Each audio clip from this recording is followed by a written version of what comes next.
5, 4, 3, 2. A'udzubillahi minasyaitonirrajim. Bismillahirrahmanirrahim. Robbi a'udzubika min hamazati syayatin wa a'udzubika robbi ayahdurun. Robbi shrah li sadri wa yassir li amri wahlul 'uqdatam min lisani yafqahu qauli. Assalamualaikum warahmatullahi wabarakatuh. Salam sejahtera untuk kita semua. Rahayu, namaste, om swastiastu, namo buddhaya, salam kebajikan dan sehat untuk kita semua. Selamat datang di Dialog Positif episode 280. Yeay, 20 episode lagi menuju episode 300 nih, nggak kerasa ya, udah 280 episode kita bersama-sama. Dan malam hari ini kita kedatangan yang dikangen-kangen ini, yang banyak ditanyain terus nih, Mas Gobin Fasdev, nggak berpanjang lebar nih, kita langsung sapa dulu narasumber malam hari ini. Apa kabar Mas Gobin? Bahagia, Kang Abu. Bahagia. Kalau ada Mas Gobin tuh sengatan energinya memang jos lah pokoknya ya. Jadi semangat banget, bahagia selalu. Terima kasih nih Mas Gobin, di kepadatan schedule-nya malam hari ini masih tetap menyempatkan waktu untuk dialog positif, dan tema yang kita kemarin diskusiin agak kesana kesini akhirnya come up sama maaf yang kau pikir cinta bukanlah cinta. ini di captionnya Mas Gobin, kalau nggak siap nonton ini nggak usah lah gitu ya. Tapi ya.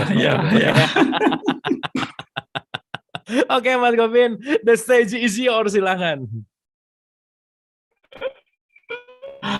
Oke, Kang. Sebelumnya saya punya background mengenai hal ini, bahwa saya sebenarnya merasa cukup frustasi sebelumnya karena hal ini, yaitu cinta itu sendiri. Karena dulu waktu kecil saya mengagung-agungkan cinta, konsep cinta yang selalu saya pikirkan di kepala saya, begitu indahnya, begitu hebatnya, begitu luar biasanya. Ya, seperti yang kita tahu semua, ternyata itu harus bubar gitu. Bubarnya karena ada sebuah kesadaran baru yang bukan hanya bukan memperkuat, tapi menghancur leburkan apa yang selama ini saya pegang, saya percayai. Dan itu membuat frustasi karena kemelekatan saya terhadap konsep itu sangat-sangat kuat, sehingga saya nggak rela ini lepas, saya nggak rela ini hancur. Tapi gimana lagi, bahwa kesadaran itu datang, dan saya nggak bisa menolak begitu, karena itu datang.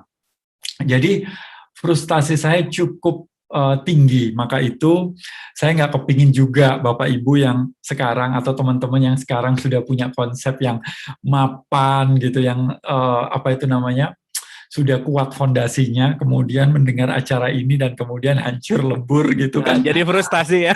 Frustasi seperti saya, itu nggak enak banget ya.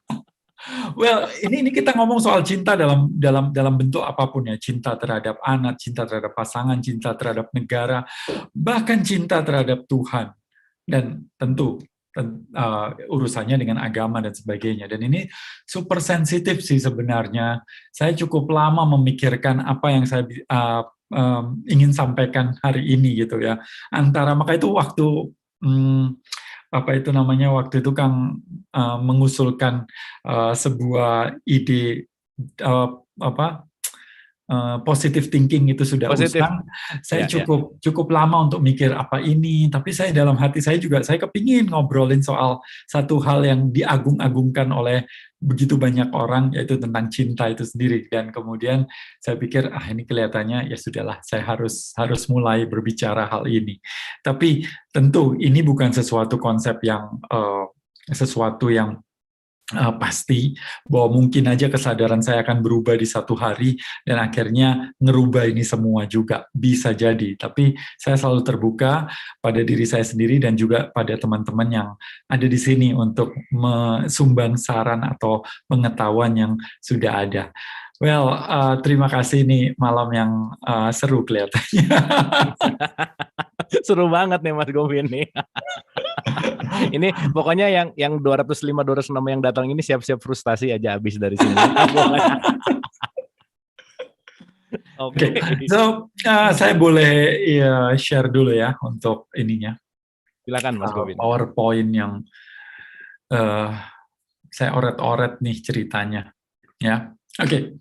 So kalau ngelihat gambar ini adalah gambar yang abstrak, saya juga nggak tahu siapa yang melukis dan sebagainya, saya ambil dari internet gitu. Pokoknya yang paling kacau gambarnya, yaitu saya ambil. Nah, kalau kita ngomong soal cinta, tadi itu Kang, tadi saya sempat di grup apa itu namanya di Instagram, saya kemudian tanya tentang menurut Anda cinta itu seperti apa, kurang lebih seperti itu. Dan ada begitu banyak tanggapan tentang cinta itu sendiri, dan satu dan lainnya itu begitu banyak sekali. Maksudnya berbeda satu dengan yang lainnya. Ada yang bilang cinta itu sensasi, cinta itu sejati itu sepandai-pandainya orang memelihara sensasi tersebut. Cinta terbesar itu cinta manusia kepada Tuhannya, dan kemudian kalau cinta membuat kita hidup, cinta ibu kepada anak, cinta, bahkan ada yang bilang cinta itu rumit, I am love. Wah, banyak banget. Pokoknya semuanya kelihatannya berbeda-beda satu dengan yang lainnya.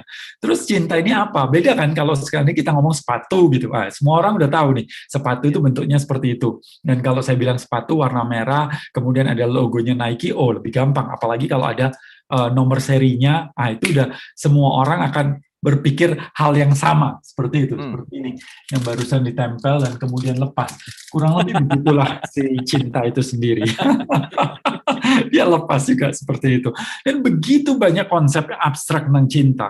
Dan setiap orang ingin dicintai. Saya ini mencintai kamu. Tapi ketika saya tanya, cinta itu yang seperti apa sih? Oke, kalau gitu saya tanya seorang, kamu ingin dicintai. Cintanya seperti apa? Oh itu loh mas, ketika saya dilus-lus kepalanya. Dan kemudian ada yang bilang, oh ketika seseorang itu memuji saya. Dan ketika seseorang itu mengerti apa yang saya mau. Ya menikahlah dengan dukun, saya bilang gitu. Yang dimana dia bisa mengerti apa yang Anda mau seperti itu. Dan begitu banyak hal konsep-konsep keinginan cinta itu apa sendiri itu sangat-sangat abstrak. Dan yang menarik begitu banyak cerita-cerita yang awalnya cinta dan kemudian berantem gara-gara mereka mempunyai ekspektasi yang dua-dua yang berbeda, dan kemudian dia berpikir bahwa saya suka tahu dan memberikan tahu, yang satunya suka tempe, setiap hari goreng tempe dan memberikan tempe. Keduanya saling memberi, tapi keduanya tidak saling menerima karena kebutuhannya berbeda, seperti itu. Nah, kemudian kita ngomong soal cinta ibu pada anak seperti itu. Nah, kalau seandainya cinta ibu pada anak itu baik, kenapa kok ada orang tua yang membunuh anaknya, menelantarkan anaknya, dan sebagainya, seperti itu. Dan begitu banyak hal-hal cinta, tapi di sisi lain waktu saya kecil, saya tuh frustasi banget, karena kita ngomong cinta, tapi di sisi lain kita menemukan sesuatu yang berbeda pada kenyataannya daripada konsep-konsep yang sudah ditanamkan di dalam diri kita tentang cinta itu sendiri. Saya semakin frustasi, apalagi kemudian waktu saya kecil kan sekolah sekolah Kristen ya, dan kemudian diceritakan tentang Yohanes 3 ayat 16. Saya ingat itu karena diulang-ulang terus. Begitu besarnya kasih Tuhan kepada dunia ini, maka ia mengaruniakan anaknya yang tunggal, dan kemudian siapa yang percaya masuk surga dan tidak percaya masuk neraka. Aduh, kenapa kok begitu besar kasih terus ada neraka di akhir-akhirnya? Ini gimana gitu loh. Gue kecil frustasi dengan hal itu. Lah kenapa kalau begitu besar kasihnya, kenapa nggak dihilangin aja semua dosanya? Dan kenapa kok diciptakan neraka? Dan kemudian di neraka dihukum luar biasa. Lah kalau saya berbuat salah dalam hidup ini, let's say 60 tahun gitu saya berbuat salah, apakah saya harus dihukum selamanya? Kok bisa seperti itu? Kenapa Tuhan yang penuh kasih itu kok menghukum begitu keras? Aduh, katanya oh ya supaya kita menurutin. Lah apakah dengan hukuman itu kemudian manusia menjadi lebih oke? Buktinya begitu banyak orang-orang yang dulunya maling dashboard kemudian dihukum di penjara, keluar bukan tobat tapi malah kumat, malah tadinya maling dashboard jadi maling mobil dan seterusnya. Dan itu membuat saya frustasi kenapa hukuman-hukuman itu sangat-sangat sangat keras. Kenapa Tuhan yang penuh kasih kok seperti itu? Jadi Gobin kecil dengan pertanyaan cinta ini, apa kasih itu? Apa? Kenapa Tuhan begini? Kenapa orang tua begini? Setiap kali orang tua marah sama saya, setiap kali itu juga bilang, Mama ini sayang sama kamu. Lah kok sayang kok begini? Terus sayang itu seperti apa?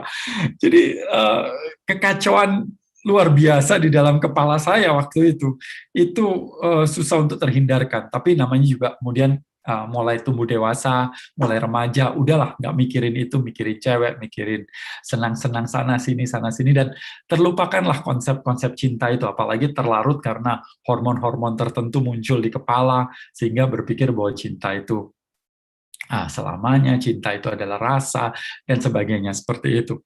So, nah, kemudian di sisi lain, abstraknya cinta itu menarik, karena ketika seseorang pria pulang malam, larut malam, dan kemudian istrinya bilang, kamu itu udah nggak sayang sama aku, kamu nggak cinta sama aku. Nah, si suaminya bilang, nggak cinta bagaimana sih? Saya ini seharian kerja pagi malam, ini untuk kamu. Ya enggak, kamu kayak udah nggak cinta lagi sama aku. Seterusnya seperti itu. Dan saya juga frustasi sebenarnya, mikirin, ini harusnya bagaimana sih? Seseorang itu udah memberi, si suaminya kerja mati-matian, si istrinya juga melayani, tapi keduanya kok nggak merasakan adanya cinta. Nah, sampai kemudian saya membaca sebuah buku. Buku ini ngetop banget. Sebagian besar orang mungkin yang suka baca pasti pernah baca buku 5 bahasa cinta atau 5 bahasa kasih, 5 love language gitu. Dan mereka kemudian membaginya, cinta itu nggak bisa kamu abstrakin, kemudian dijadikan satu, apa itu namanya, dijadikan peta begitu. Nah, di peta itu ditulis kemudian bahwa kita punya 5 bahasa cinta. Nah, harusnya kita mengetahui, kita jangan mencintai pasangan kita, tapi kita buatlah pasangan kita dicintai. Jangan cintai anak Anda, tapi buatlah anak Anda merasa dicintai. So, 2 hal yang berbeda. Bagaimana kita bisa tahu bahwa anak kita cintai, pasangan kita cintai? Ketahuilah bahasa cintanya. Bahasa cintanya kemudian dipetakan menjadi 5, yaitu kata-kata pujian, kemudian sentuhan fisik, kemudian apa itu namanya, hadiah, kemudian waktu yang berkualitas, dan layanan, seperti itu. Jadi kalau seandainya bahasa cinta saya sentuhan, sementara orang tua saya setiap hari melayani saya itu risih kalau dilayani. Sementara dia nggak pernah menyentuh saya, sehingga apa yang terjadi? Orang tua saya bilang, saya ini kurang apa sih, setiap hari masakin kamu ini itu, sayang banget mama ini sama kamu.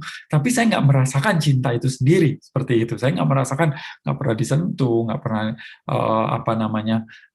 dapat hadiah contohnya atau apa. Nah, jadi kemudian di situ saya nggak tahu, oh ternyata cinta itu seperti itu toh. Jadi kita mesti tahu apa yang disukai oleh pasangan kita, dan kemudian kita memberikan itu. Nah, saya cukup happy dengan pernyataan ini atau pengetahuan ini.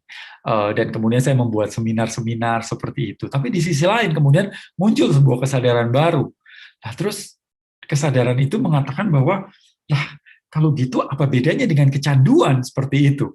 Sewaktu kita kecil itu kan saya selalu cerita begini, kalau kita ngomong soal kecanduan, kita selalu ingat bahwa tentang narkoba, ada yang kecanduan gadget, ada yang kecanduan makanan manis, ada yang kecanduan seks, ada kecanduan yang lain sebagainya. So, itu yang muncul ketika kita ngomong soal kecanduan. Dan bayangkan kalau ada anak kecil, anak lahir, itu disuntik narkoba. Dan kemudian semakin besar, narkobanya dikurangi. Dan apa yang terjadi? Maka dia otomatis kecanduannya semakin tinggi, karena dulu pernah merasakan nyaman, kemudian berkurang. Nah, waktu kita kecil, kita disuntik. Namanya pujian, penghargaan, sentuhan fisik, layanan, dan begitu banyak hal di dalam kehidupan kita yang diberikan pada kita, dan sewaktu besar kita dikurangi. Dan otomatis waktu besar kita ingin mendapat pujian. Gimana caranya? Yaitu kita mati-matian belajar supaya juara 1, karena juara 1 dapat tepukan tangan, diterima oleh teman-teman. Kenapa kita ingin jadi orang kaya? Karena orang kaya itu enak, mobilnya boleh parkir di depan lobi, kemudian pintu selalu dibuka, semua orang mendengarkan, baru dia batuk gitu, semua orang pada diem gitu. So, dihormatin.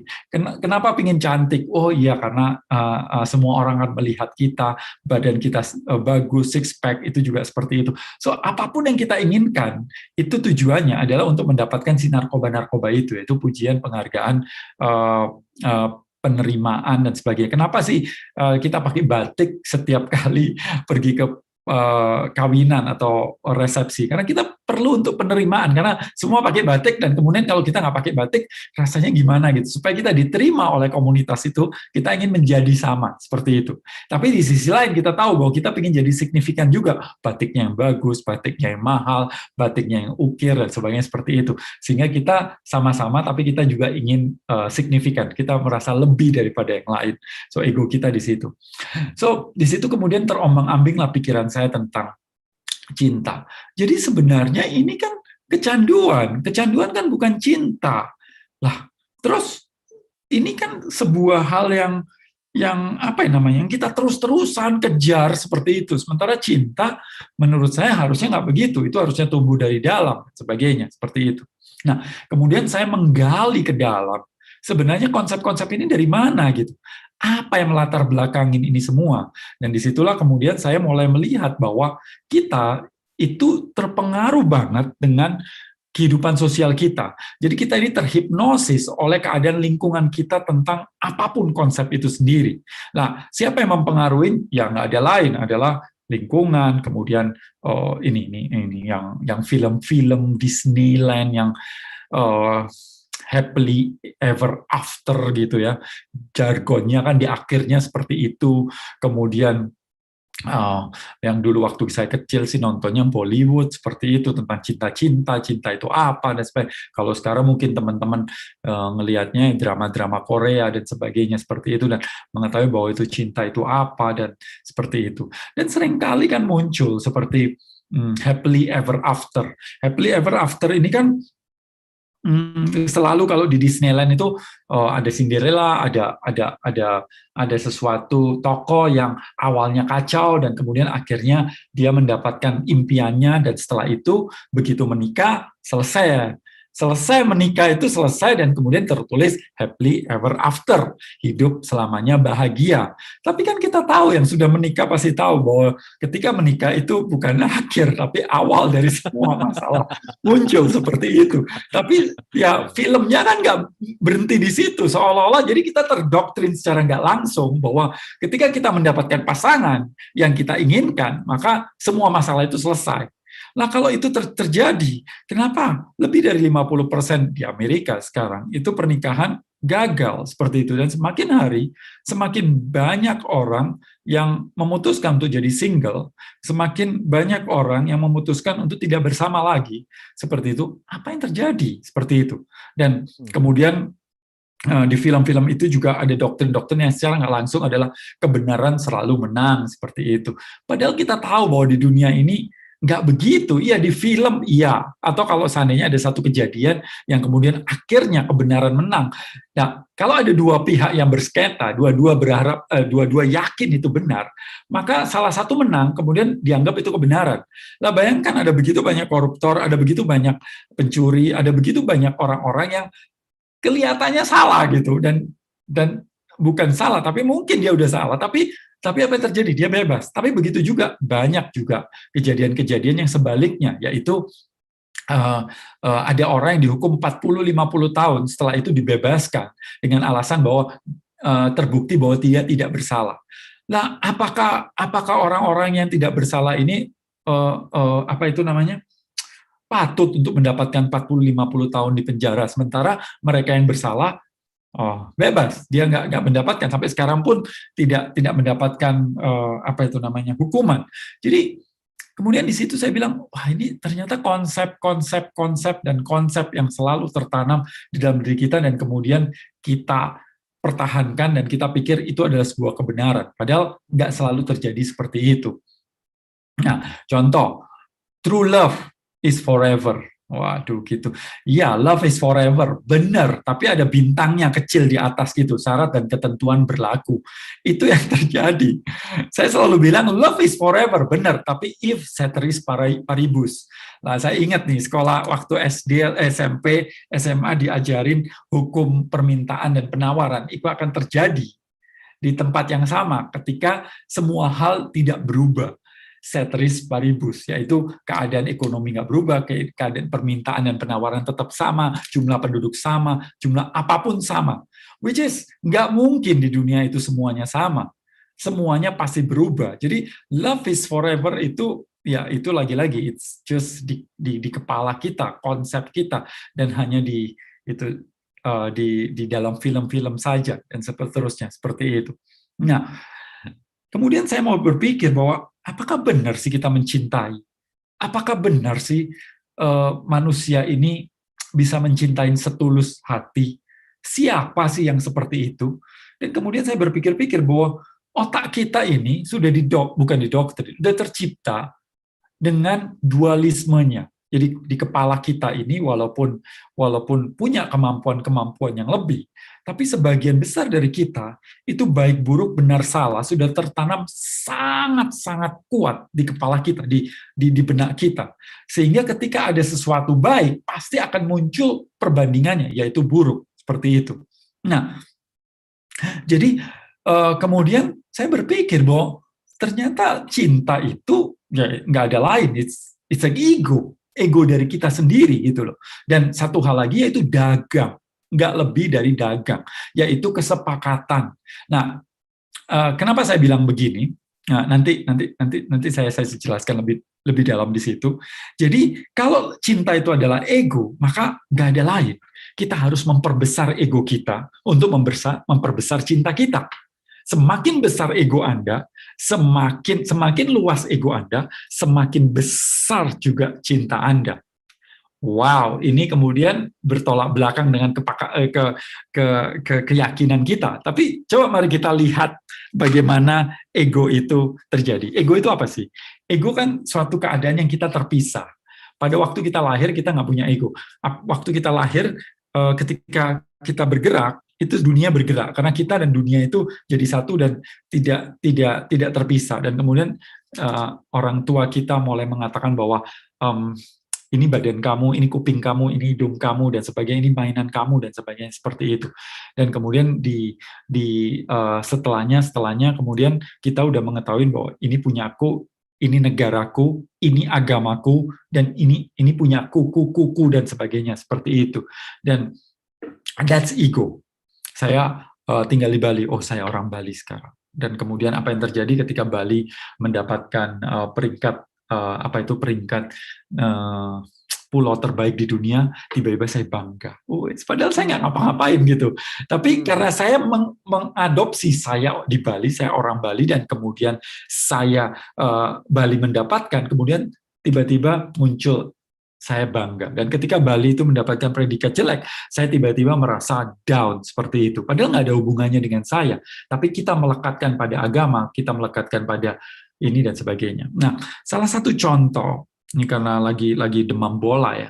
Jadi salah satu contoh bagaimana ego itu membesar adalah begini. Contohnya, saya di Surabaya dulu, saya lahir di Surabaya, saya otomatis pendukung keras Green Force atau Persebaya, seperti itu. Waktu itu lawannya kalau nggak Persija, PSMS, atau Persib Bandung, seperti itu. Nah, apa yang terjadi? Otomatis ketika saya permainan bola Surabaya sama Bandung, otomatis saya membela si Surabaya dan sangat membenci si Bandung itu sendiri. Tapi ketika PSSI main dengan Malaysia, apa yang terjadi? Si ego saya Surabaya itu lepas, pecah, dan membesar menjadi ego Indonesia. Nah, di situ ada pemain Bandung, ada pemain Surabaya, ada pemain PSMS, dan sebagainya. Saya udah nggak melihat dia sebagai musuh saya, tapi ego saya menjadi ego Indonesia. Seperti itu. Dan kemudian, kalau kita mau membesarkan ego lagi, jadi menjadi dunia, kita nggak akan melihat itu orang Arab, itu orang India, apa itu orang Israel, dan sebagainya. Seperti itu. Ketika waktu saya kecil, saya membenci dengan yang lain. Saya membenci Bandung, karena itu bukan saya. Ya, saya membenci PSMS, dan sebagainya seperti itu.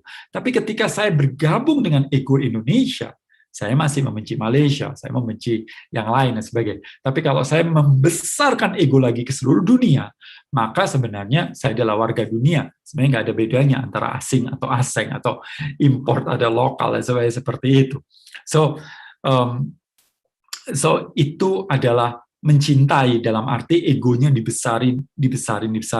Dan yang menarik adalah kata-kata Einstein sebenarnya ini agak sensitif. Dia bilang nationalism is infantile disease, penyakit kekanak-kanaan. Itu seperti campak bagi umat manusia. Nah, kalau ini langsung dibaca seseorang, kita merasa kacau karena apa? Karena kita pikir gila mempertahankan negara, mencintai negara kok salah gitu seperti itu. Nah, ini masalahnya bukan mencintai negara itu wajib atau oke, no problem. Tapi ketika kita mencintai negara kita dan kemudian membenci negara yang lain, so itulah pertanyaan besar sebenarnya. Seperti itu. Masalahnya dibencinya bukan dicintanya. Seperti itu. Nah, sekarang kembali ke ke ke ke cinta itu sendiri. Nah, selama ini kita merasa bahwa cinta itu adalah emosi. Cinta itu adalah rasa. Tapi sebenarnya menurut David Hawking di bukunya Power versus Force itu adalah disertasinya dia namanya Qualitative and Quantitative of human of level of consciousness, kurang lebih seperti itu. Jadi dia menghitung secara kualitatif dan kuantitatif si kesadaran manusia seperti itu. Dan dia mengatakan bahwa cinta itu seringkali diartikan salah dengan sebuah emosi. Padahal itu adalah state, itu adalah sebuah kesadaran di mana kita melihat dunia, kita melihat orang lain, kita melihat alam semesta ini sendiri. Dan menurut di bukunya Map of Power versus Force itu, cinta itu di level di sini di 500. Oke. Nah, yang paling bawah itu adalah perasaan malu, perasaan tidak berharga, kemudian rasa bersalah, rasa cuek, takut, sedih. Yang di bawah itu namanya fear based, yang di atas adalah love based, yang dimana orang tersebut sudah tidak mempunyai kemarahan, kebencian, atau apapun. Ini mirip seperti apa yang dikatakan oleh Profesor Komarudin Hidayat sewaktu saya bertemu di satu acara dan kemudian dia berkata di panggung seperti itu bahwa Al-Quran itu kalau disarikan menjadi Al-Fatihah, disarikan jadi satu kalimat itu Bismillahirrahmanirrahim, disadikan satu kata yaitu Ar-Rahman, yang artinya orang Islam adalah orang yang sudah hilang kebenciannya. Jadi seseorang bisa dikatakan dia Islam kalau kebenciannya itu sudah hilang. Jadi ini persis banget, inilah sesuatu yang menurut saya cinta itu sendiri, karena cinta itu nggak usah dicari, tapi sesuatu yang dimana kita perlu menghilangkan kebencian, kemarahan, dan segalanya, sehingga cinta itu kita menemukan cinta yang ada di dalam diri kita. Seperti Rumi mengatakan bahwa Anda nggak perlu cari cinta, karena Anda sendiri adalah esensi kita adalah cinta, tapi kita perlu untuk melepaskan hal-hal yang menghalangi diri kita bertemu dengan cinta itu sendiri, yaitu kemarahan, kebencian, ketamakan, dan sebagainya, termasuk ego kita sendiri. Nah, selama ini yang dianggap cinta adalah kebalikan dari cinta itu sendiri, yaitu kemelekatan. Sementara di semua agama meminta kita untuk melepaskan kemelekatan. Yesus itu luar biasa banget. Dia mengatakan bahwa aku datang itu bukan membawa damai, tapi membawa pedang, memisahkan antara orang tua dan anaknya, misalkan antara ibu dan putrinya, atau kurang lebih saudara-saudaranya. Kalau dia until you hate your mother and father, kalau kamu nggak membenci bapak ibumu, kamu nggak bisa, nggak layak jadi muridku, seperti itu. Nah, kata-kata ini sangat berbahaya tentunya, seperti itu. Tapi yang menarik adalah bahwa kata-kata ini sangat baik sekali bagi kita kalau mau mendalami bahwa tujuan dari kita dalam hidup ini adalah melepas dari kemelekatan itu sendiri. Kemelekatan. Nah, sementara aku ini sayang sama kamu, artinya kita melekat pada orang tersebut.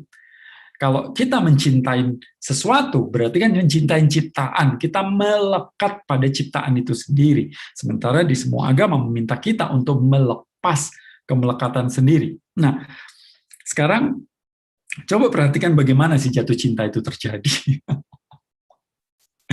Ini menarik sekali. Ketika saya tahu ini, itu menggegerkan di dalam kepala saya tentang jatuh cinta itu sendiri. Coba perhatikan bagaimana kita kan cowok ya, jadi ini patokannya cowok dulu lah. Cowok itu pasti punya Pasti punya kriteria wanita yang diinginkan. ya kan? Sewaktu jomblo nih, sewaktu jomblo, saya kepingin nih wajahnya seperti pemain artis ini nih. Kalau bodinya itu yang penyanyi ini nih, suaranya kayak si ini nih. Oh, pinternya kayak ini penyiar ini nih. Ah, pinter. Lah kita punya nih kriteria wanita ideal yang kurang lebih ya perfect woman yang kita inginkan. Dadanya seperti ini, kakinya seperti ini, dan seperti itu. Nah, ketika suatu hari saya jalan-jalan ke Bandung dan kemudian seorang teman mengenalkan saya dengan seorang temannya yang mirip banget dengan gambar di dalam kepala saya. Apa yang terjadi pada saat itu? Jantung saya berdetak keras, tangan saya mulai berkeringat, dan pada saat itu saya mungkin towel si teman saya bilang, ih siapa dia? Kenapa ya? Kok ketika saya ketemu dia, ngelihat dia, pandangan matanya itu bikin saya dak dikduk, keringat saya keluar. Aduh, apakah ini yang disebut cinta? Cia. Dan apa yang terjadi otomatis dong, secara refleks, instinktif seorang laki, apa yang terjadi? Dia akan mati-matian untuk berusaha untuk mendapatkan itu. Jadi otaknya udah fight or flight ini ceritanya, fight gitu. Melakukan apapun untuk mendapatkannya. Udah mulai dadanya ditegakkan, kata-katanya berubah, kemudian kebijaksanaannya dikeluarkan, atau macam-macam lah. Kalau ada duit berapa ya keluarin dulu lah. Pokoknya show off dulu bagaimana untuk menggait hatinya si wanita yang diimpikan ini. Dan apa yang terjadi ketika seandainya suatu saat kemudian kita pinjam mobil, kalau perlu kita pinjam baju dan sebagainya, pokoknya supaya dapat bisa kencan lah sama dia. Dan singkat cerita berhasil ya untuk kencan lah, diajaklah ke Lembang gitu ya. Lah sepanjang perjalanan dia diem gitu. Sementara tipe kita itu yang banyak ngomong, tapi kenapa waktu ketemu sama temen kok banyak ngomong, tapi pas berdua kok dia diem. Kita mulai bikin pembenaran, mungkin dia malu, kasihan. Nah ternyata apa yang terjadi, sampai ke Lembang, kita duduk candlelight dinner, dan kemudian apa yang terjadi, dia pesan makanan 1, pesan makanan 2, pesan makanan 3, ya ampun kok banyak banget. Dan ya, terus habis gitu ngobrol kita nggak nyambung ngobrolnya. Aduh, dia makan terus baru ngomong, oh ternyata dari tadi tuh diem bukan karena dia tipenya diem, tapi karena dia lapar kali ya. Namanya juga kos-kosan. Jadi setelah makan dia baru ngomong. Tapi apa yang terjadi? Ngomongnya nggak nyambung. Aduh, gimana ya? Tapi cantik, tapi ngomongnya nggak nyambung. Terus gimana? Ya otak kita lagi mikir, nanti gampang lah. Disuruh baca buku ini, diseminarin ini, diikutin pelatihan ini, nanti bisa nyambung lah, gampang lah itu. Tapi apa yang terjadi? Semakin nggak nyambung, makanya semakin banyak. Dan setelah makan, kemudian dia begitu suaranya. Dan nggak lama kemudian dia kentut gitu ya. Nah, apa yang terjadi? Tiba-tiba ilfil itu hilang feelingnya. Jadi sebenarnya saya mencintai dia atau mencintai kriteria saya. Loh kemana? Kalau saya mencintai dia, kenapa kok tiba-tiba hilang feeling itu? Jadi sebenarnya apa yang saya cintai? Dia atau apa yang ada di kepala saya? Kalau kamu cocok dengan saya ya oke, tapi kalau nggak cocok masih banyak loh berapa miliar wanita yang di luar sana. Atau seorang ibu yang katanya cinta dengan anaknya. Nak, kalau kamu pindah agama, nak, kalau kamu kawin dengan dia, nak, seumur hidup mama nggak akan akuin kamu anak. So ini cinta atau dagang sebenarnya. Jadi kalau kita mau menggali semua cinta-cinta yang selama ini kita pikirkan cinta, ternyata nggak lebih dari dagang itu sendiri. Ada syarat, ada ketentuan, dan sebagainya. Sehingga kata-kata I do di gereja atau di lembaga pernikahan itu nggak masuk akal ketika seseorang berkata bahwa dalam suka dan duka ya kan kita akan bersama. Artinya ketika seorang pasangan itu memilih pasangan yang lain dan kemudian si pasangan itu suka kan, dianya duka karena si pasangannya cari yang lain. Dan apa yang terjadi? Harusnya dia harus menerima dong. Tapi kan kemudian kejadiannya nggak begitu gitu kan. Enggak Pak, apapun yang terjadi Pak, saya tetap sayang dengan pasangan saya. Mau gimana pun saya tetap sayang. Kalau seandainya pasangan Anda bilang kemudian saya mau ganti kelamin, bagaimana? Apakah tetap Anda sayangnya sama? Apakah ketika dia mengatakan bahwa dia orientasi seksnya berubah, apakah Anda tetap sayang sama dia dengan kadar yang sama? Atau ketika dia kemudian melakukan sesuatu yang di luar dari konteks kenormalan, apakah Anda tetap sayang dengan dia? So sebenarnya semuanya dagang. Semuanya ini harus diakuin. Dan ketika saya tahu konsep ini, ketika saya tahu, kebuka kepala saya, ya ampun, jadi ternyata selama ini tuh semuanya dagang ya. Nggak saya, nggak pasangan saya, nggak siapapun di dunia ini adalah dagang sebenarnya. Tapi kita tidak mau mengakui ini atas nama cinta yang dianggap yaitu tulus, atas kita sudah terdoktrin dengan film-film atau lagu dan sebagainya seperti itu, sehingga kita mengatakan bahwa itu ada, soulmate itu ada, twin flame itu ada, dan sebagainya seperti itu. Dan ya, akhirnya kita hidup dalam ilusi itu sendiri. Nah, mengetahui ini sebenarnya adalah sesuatu hal yang luar biasa. Mengetahui ini menjadi realistik, bahwa dalam kehidupan kita, ya memang semuanya dagang. Nggak ada lagi, seperti itu. Jadi, dalam kesempatan itu, saya mulai mengerti bahwa, ya kita harus akuin bahwa bahwa kita punya syarat, kita punya ketentuan, dan pasangan kita juga punya ketentuan. Sebagai orang tua punya ketentuan, dan anak juga punya syarat dan ketentuan. So, dengan cara seperti itu, maka kita lebih gampangnya bikin ketentuan baru, bikin persepakatan seperti di notaris, seperti partner yang bekerja sama di notaris, seperti itu. Menurut saya, itu lebih oke sih daripada yang selama ini kita pikirkan tentang cinta itu sendiri. Ya, jadi Anda boleh sih cerita sama pasangan Anda sekarang. Nanti setelah mendengar ini, Anda katakan, sebenarnya saya nggak pernah cinta sama kamu. Kebetulan kamu itu cocok kriterianya sama aku, dan kamu juga, saya ini cocok juga kriterianya dengan kamu. Jadi kita ini dua orang yang tidak pernah mencintai, tapi saling cocok karena kriterianya kepenuhi. Ketika kriteria saya berubah atau Anda berubah dan sebaliknya, maka bubarlah ini semua. Seperti itu. Dan itu menjadi realistik. Jadi, ya, saya terbuka sih terhadap apapun, tapi selama ini kalau kita mau menggali, ujung-ujungnya adalah bahwa kita punya dagang di situ. Oke, so, jadi sebenarnya cinta yang selama ini kita pikir cinta, terus apa dong? Jadi cinta yang dianggap kasih, cinta yang dianggap ini dan sebagainya. Saya kemarin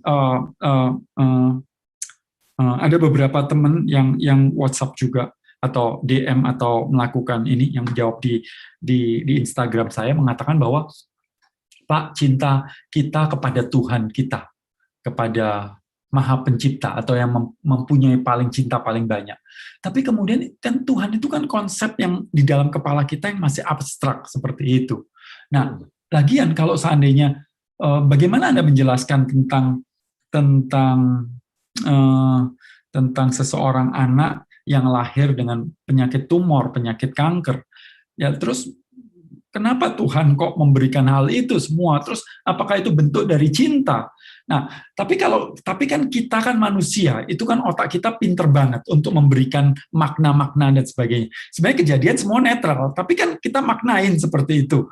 Oh, ketika orang itu sakit dan sembuh, kita mengatakan terima kasih Tuhan, Tuhan telah menyelamatkan. Tapi ketika meninggal, kita memberi makna bahwa Tuhan sayang sama kamu. Tuhan mengambil kamu lebih cepat karena Dia sayang sama kamu.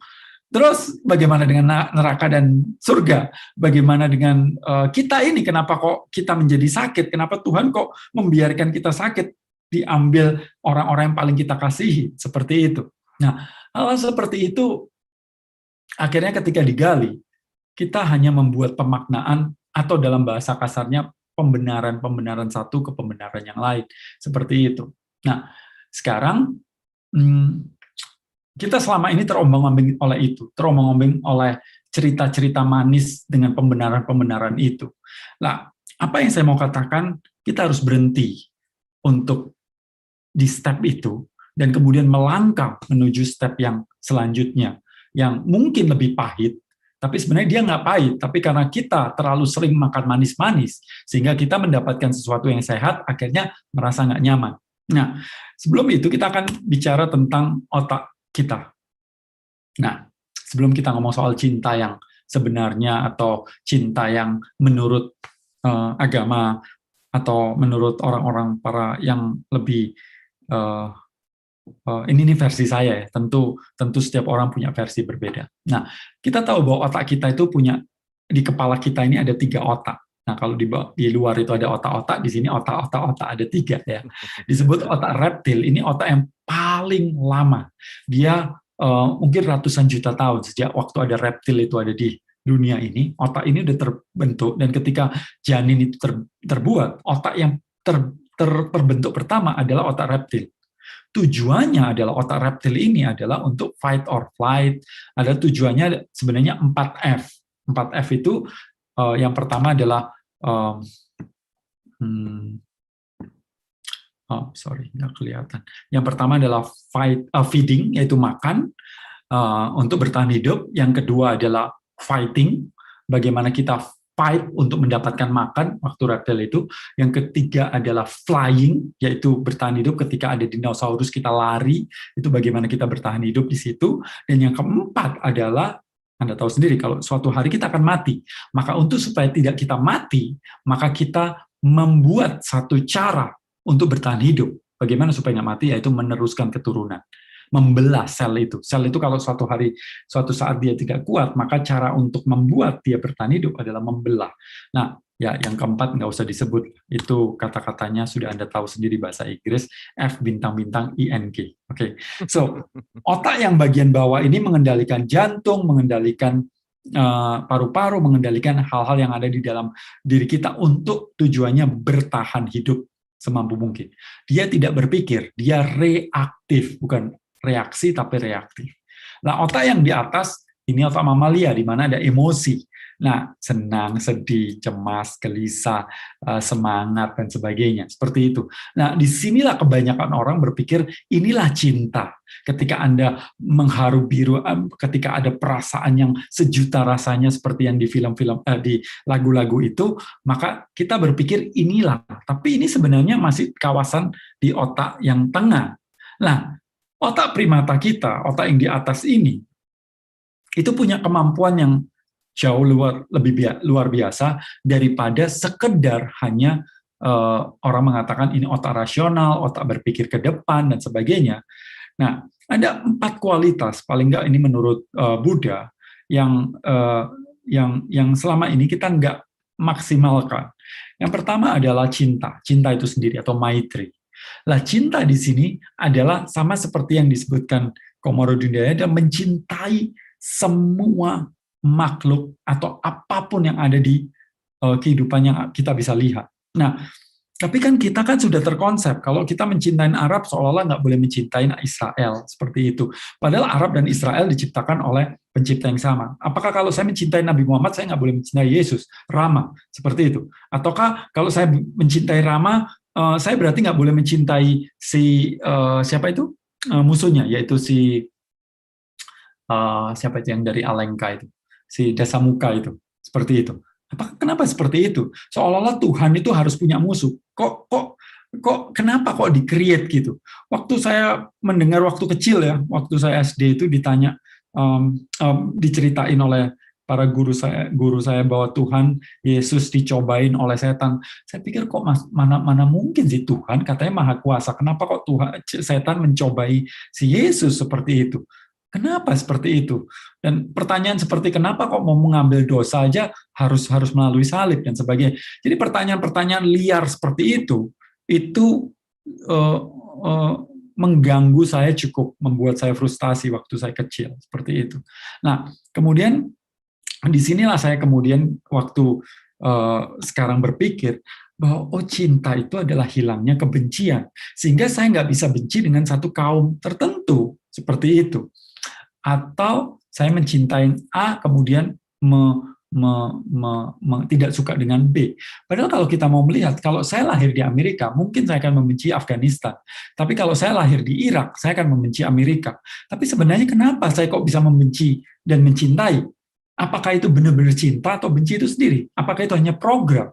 Kemungkinan besar adalah kita diprogram untuk membenci atau mencintai itu sendiri. Karena dari masa lalu kita, dari kecil kita, dan sebagainya. So, kemampuan untuk mencintai tanpa atau menghilangkan kebencian, itu kita mempunyai, kita miliki, tapi kita tidak, lagi-lagi, tidak diajarkan hal itu. Yang diajarkan adalah cintain ini, bencilah itu. Itu paling gampang, karena itu jualan paling gampang. Menciptakan musuh itu jualan paling gampang. Seperti itu. Nah, yang kedua adalah compassion.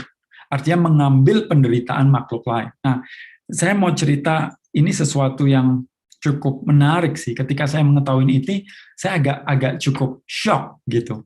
Karena begini, ada beberapa orang di Tibet atau di Nepal situ, mereka itu setiap hari memutar tasbihnya, japanya, atau rosario lah seperti itu ya, sejenis itu yang bulat-bulat gitu, yang diputar gitu seperti tasbih. Dan kemudian kata-kata satu-satunya kata yang diucapkan adalah neraka. Neraka, neraka, neraka, neraka. Itu aja sepanjang hidupnya itu dia mengatakan neraka itu sendiri. Dan kemudian ditanya, apa sih kenapa kamu melakukan itu? Ya, dia mengatakan bahwa saya ingin ketika meninggal yang teringat adalah neraka. Karena mereka percaya bahwa ketika Anda terakhir lahir di dunia, terakhir hidup di dunia, di titik terakhir kita ingat apa, disitulah kita akan menuju. Jadi kenapa kok saya merasa bahwa kenapa orang Islam ketika mau meninggal disuruh menyebut Tuhan, seperti itu, atau Allah. Nah, ketika itu ditanya, loh kenapa Anda ingin menuju neraka? Dia bilang, iya, karena saya ingin mengambil penderitaan makhluk-makhluk yang ada di neraka itu. Jadi orang-orang ini adalah orang-orang yang sudah tercerahkan, yang dimana kasihnya luar biasa, sehingga dia ingin mengambil penderitaan makhluk lain, termasuk orang-orang yang paling menderita, atau makhluk yang paling menderita, yaitu di neraka itu sendiri. Ini sesuatu yang menghantam diri saya ketika saya mengetahui hal ini, karena selama ini kan kita selalu menganggap mereka itu berdosa, mereka itu jahat, mereka itu makhluk yang kurang ini nggak perlu, mereka itu harus memang tempatnya dihukum begitu. Sementara di sini adalah ada orang-orang yang punya kemampuan atau kasih seperti itu, yang punya yang disebut compassion itu, mengambil penderitaan makhluk itu. Nah, kita sendiri melakukan itu. Tapi apa? Tapi kita melakukan pada anak kita. Jadi ketika anak kita sakit, kita berdoa, semoga kita berharap, kita berdoa pada Tuhan agar penyakitnya kita yang ambil, kita yang istilahnya terima sebagai kompensasi supaya anak kita sehat. Nah, bagaimana kita bisa nggak hal itu, cinta itu diperlebar, bukan hanya pada anak, tapi pada seluruh makhluk. Nah, seperti itu. Itulah yang disebut compassion. Maka itu saya bilang ingin melebarkan ego kita untuk semakin kuat sehingga kita bisa mengambil penderitaan itu. Karena menurut mereka atau tingkatan mereka bahwa suffering itu nggak eksis sudah. Yang ketiga adalah joy. Joy ini mudita atau dikatakan bahwa senang melihat makhluk lain senang. Kalau di otak yang bawah itu senang melihat orang susah, susah melihat orang senang. Tapi kalau yang di atas itu mereka suka melihat makhluk lain senang, seperti itu. Jadi bagaimana kita bisa bahagia ketika Indonesia sama Malaysia main sepak bola gitu, dan kemudian Malaysia menang, dan kemudian kita ikut bahagia, dia juga menang gitu, seperti itu. Nah, tapi kan itu nggak diajarkan di kita. Bagaimana seandainya waktu di kelas adalah ketika kita ada juara satu, juara satu, 39 orang lainnya adalah menderita, sedih pastinya. Tapi orang tua kita nggak mengatakan bahwa nak, kamu harus bahagia, teman kamu ada yang juara satu, nggak begitu. Nak, kamu nggak boleh kalah, kamu harus juara, kamu harus kalahkan dia, seperti itu. So, otak yang ini yang dikembangkan, bukan otak senang atau otak joy itu sendiri. Dan yang keempat, ini yang dikatakan equanimity, artinya bahwa dia udah melewatin apa yang disebut dualitas, baik buruk benar salah, semuanya udah lewat. Kalau Rumi mengatakan beyond right doing and wrong doing there is a place, I'll meet you there. Di atas benar salah, baik buruk itu ada sebuah taman. Ayo kita ketemu di sana, di mana nggak ada prasangka, di mana saya dan Anda itu semuanya sama, seperti itu. So kemampuan ini itu dimiliki oleh manusia. Tapi lagi-lagi cinta itu bukan terjadi begitu saja, tapi perlu untuk dipelajarin, perlu untuk ditingkatkan, perlu untuk dilatih untuk bisa mempunyai level sampai di situ. Bukan tiba-tiba, sebenarnya itu ada di kita, tapi Tapi bagaimana kita melepaskan kemarahan, kebencian, atau program-program yang sudah ada di dalam diri kita, dan kemudian menemukan diri kita. So, itulah cinta itu sendiri. Bukan selama ini yang kita pikir cinta. Seperti itu kurang lebih gambaran tentang cinta itu sendiri. Nah, jadi kalau kita mau melihat apa itu namanya, di Jawa atau di Bali, itu musuh manusia itu raksasa, dan salah satu apa itu raksasa yang paling kuat di Bali itu namanya Buta Kala. Buta artinya raksasa, Kala itu adalah waktu. Jadi raksasa pemakan waktu. Jadi yang nggak ada yang bisa ngalahin karena waktunya dimakan terus kan. Kita kehilangan uang bisa cari, tapi kehilangan waktu kan nggak bisa. Nah, raksasa itu simbolnya selalu adalah ada taringnya panjang begitu. Nah, kita tahu bahwa yang taring panjang ini adalah biasanya hewan-hewan karnivora. Mereka memangsa, membunuh, dan sebagainya seperti itu. Nah, artinya kalau di Jawa atau di Bali itu ada upacara potong gigi. Yang dimana yang dipotong itu adalah gigi yang taring itu. Sebenarnya ini simbolik para tetua kita untuk mengurangi sisi-sisi hewani di dalam diri kita. Raksasa itu kan sifatnya ya makan, minum, nge-seks, berantem, dan tidur seperti itu, sehingga kita perlu untuk mengalahkan. Sebenarnya bukan mengalahkan, tapi mengatasi atau melewati sisi-sisi itu. Mengurangi kemampuan otak yang bagian bawah dan menggunakan bagian otak yang di atas yang seperti tadi saya ceritakan. Nah, ngomong-ngomong soal cinta, ini cerita menarik ini. Si Rumi mengatakan from understanding come love. Terus terang ketika saya membaca ini, saya cukup berpikir understanding apa sih? Saya muter-muter cari pemahaman tentang hal ini. Tapi akhirnya saya menemukan pemahaman ini di buku yang bagus banget, namanya Happiness Inside Us. Buku saya sendiri. Itu menarik sekali. Bahwa saya menuliskan, kemudian saya belum memahami, maksudnya bukan memahami, tapi pemahaman saya pada waktu menuliskan ternyata berbeda. Tapi ketika saya mengetahui tentang ini, berbulan-bulan mencari apa yang dikatakan si Rumi ini, dan kemudian nemunya pemahamannya yaitu di buku saya sendiri. Nah, di buku saya sendiri itu tertulis sebuah cerita tentang seorang raja yang sangat luar biasa waktu itu, namanya Rustam. Nah, Rustam ini dia panglima, bukan raja tapi panglima perang. Suatu hari dipanggil raja, dibilang, Rustam, kamu harus pergi ke menaklukkan kerajaan sebelah seperti itu. Dan Rustam bilang, oke, saya akan siapkan pasukan, tapi saya minta izin 1 hari saja. Kenapa? Saya mau pulang ke rumah, ketemu istri saya yang sedang hamil. Dan dibolehkan oleh raja hanya 1 hari cutinya. Dan pada saat itu dia pulang, dan kemudian dia mengatakan pada istrinya, bahwa istriku, aku nggak tahu anak ini laki atau perempuan. Dia akan jadi siapa. Dan saya juga nggak tahu saya akan pulang kapan. Karena mungkin aja saya kalah di peperangan dan sebagainya seperti itu. Apapun bisa terjadi.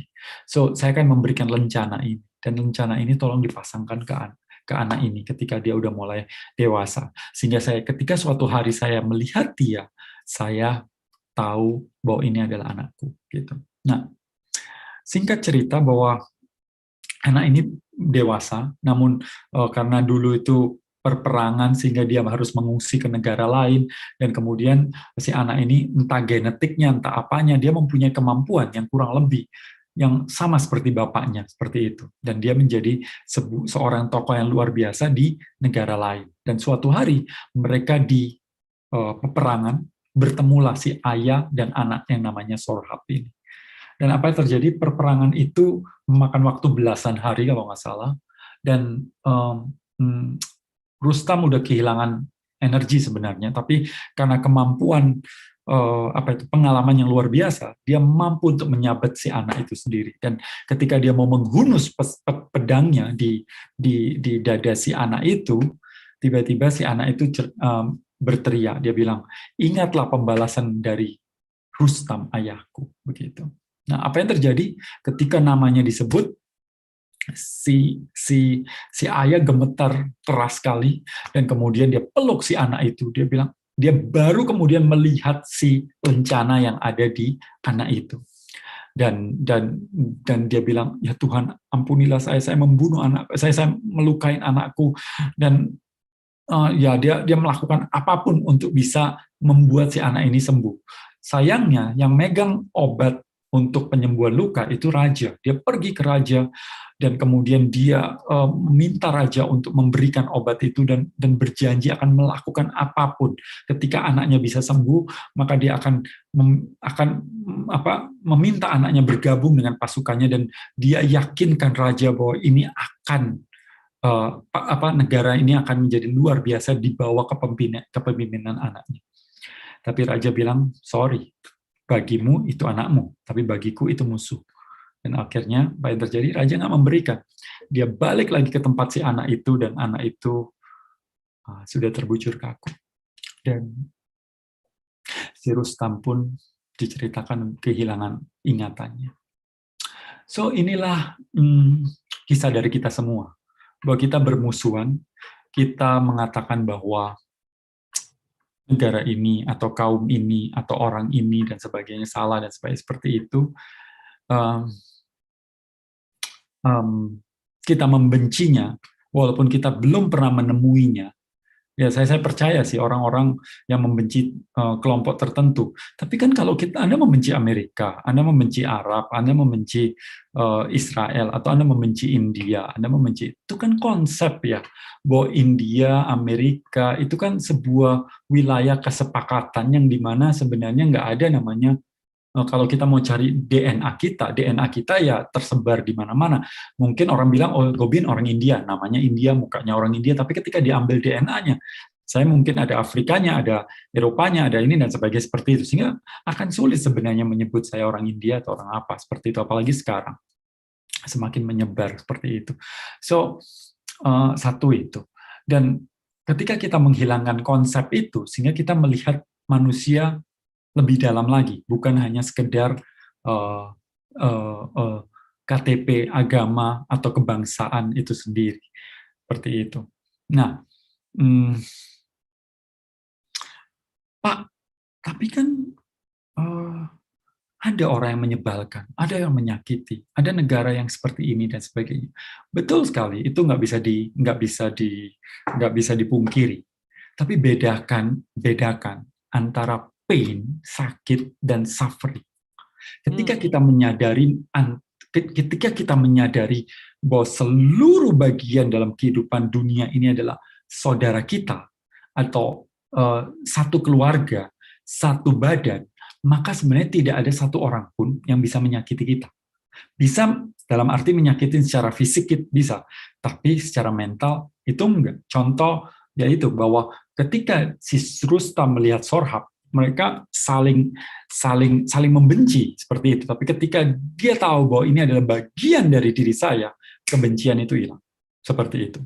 Nah, sama ketika ada seseorang, contoh nih, lagi seru sepak bola kan. Jadi contohnya ini. Nah, seseorang pemain sepak bola kemudian ditabrak dari belakang. Wah, sampai gitu dia sakitnya luar biasa. Nah, apa yang terjadi? Kalau saat dia sakit ya, tapi kalau seandainya dia waktu menoleh ke belakang, yang menabrak seragamnya sama, sakitnya ada, tapi dia kesel nggak? Mungkin no bro. Aduh sorry, nggak apa-apa, santai aja. Emang sakit sih, tapi nggak apa-apa kok. Seperti itu, karena seragamnya sama. Tapi ketika kalau yang nabrak, sakitnya sama, tapi dilihat seragamnya berbeda, wah dia bisa maki-maki dan sebagainya, keselnya seperti itu. So bisakah kita melihat lebih dalam daripada sara itu sendiri? Itu. Nah, pain is inevitable, but suffering is optional. Ya, sakit itu memang ya nggak bisa dihindari secara fisik, tapi suffering itu mental. Sepi dan kesepian, dua hal yang berbeda. Ya, ini ada kata-kata bagus. Nah, Mother Teresa itu mengatakan dengan bagus, kalau kita tidak mempunyai peace atau kedamaian, itu karena apa? Karena kita melupakan bahwa kita saling memiliki. Nah, kalau kita mau melihat dunia ini seperti ini, tapi kan apa yang terjadi? Kita melihat dunia itu ada barisan, ada garisnya, ada batasannya dan sebagainya. Ketika saya naik pesawat dan kemudian pilotnya mengatakan kita sedang di perbatasan Malaysia dan Thailand, apakah benar-benar ada Malaysia perbatasan itu? Ada sungai, ada pohon, tapi kan nggak ada namanya perbatasan itu. Perbatasan itu di kepala kita sendiri, batasan-batasan itu. Sadi mengatakan bahwa semua putra Adam adalah anggota tubuh yang sama. Saat satu anggota menderita, yang lain juga menderita. Kalau kau tak peduli dengan penderitaan orang lain, tidak pantas disebut manusia. Seperti itu. Nah, di India ada sebuah kata-kata bagus banget, Vasudewa Kutumbakan, a global family. Bahwa semua orang di dunia ini, atau semua makhluk adalah bagian dari diri kita. Nah, saya akan mengakhiri dengan sebuah cerita tentang tanda datangnya pagi. Seorang guru suatu hari bertanya kepada murid-muridnya tentang bagaimana seorang tahu kalau malam telah berlalu dan pagi menjelang. Dan kemudian seorang muridnya mengatakan, ketika seseorang bisa melihat bintang di kejauhan dan bisa mengenalinya, apakah itu domba, ataukah jerapah, ataukah kuda, gurunya bilang, salah. Seperti itu. Ketika seorang bisa melihat pohon di kejauhan dan bisa mengenalinya apakah itu pohon ara atau pohon persik, gurunya bilang salah.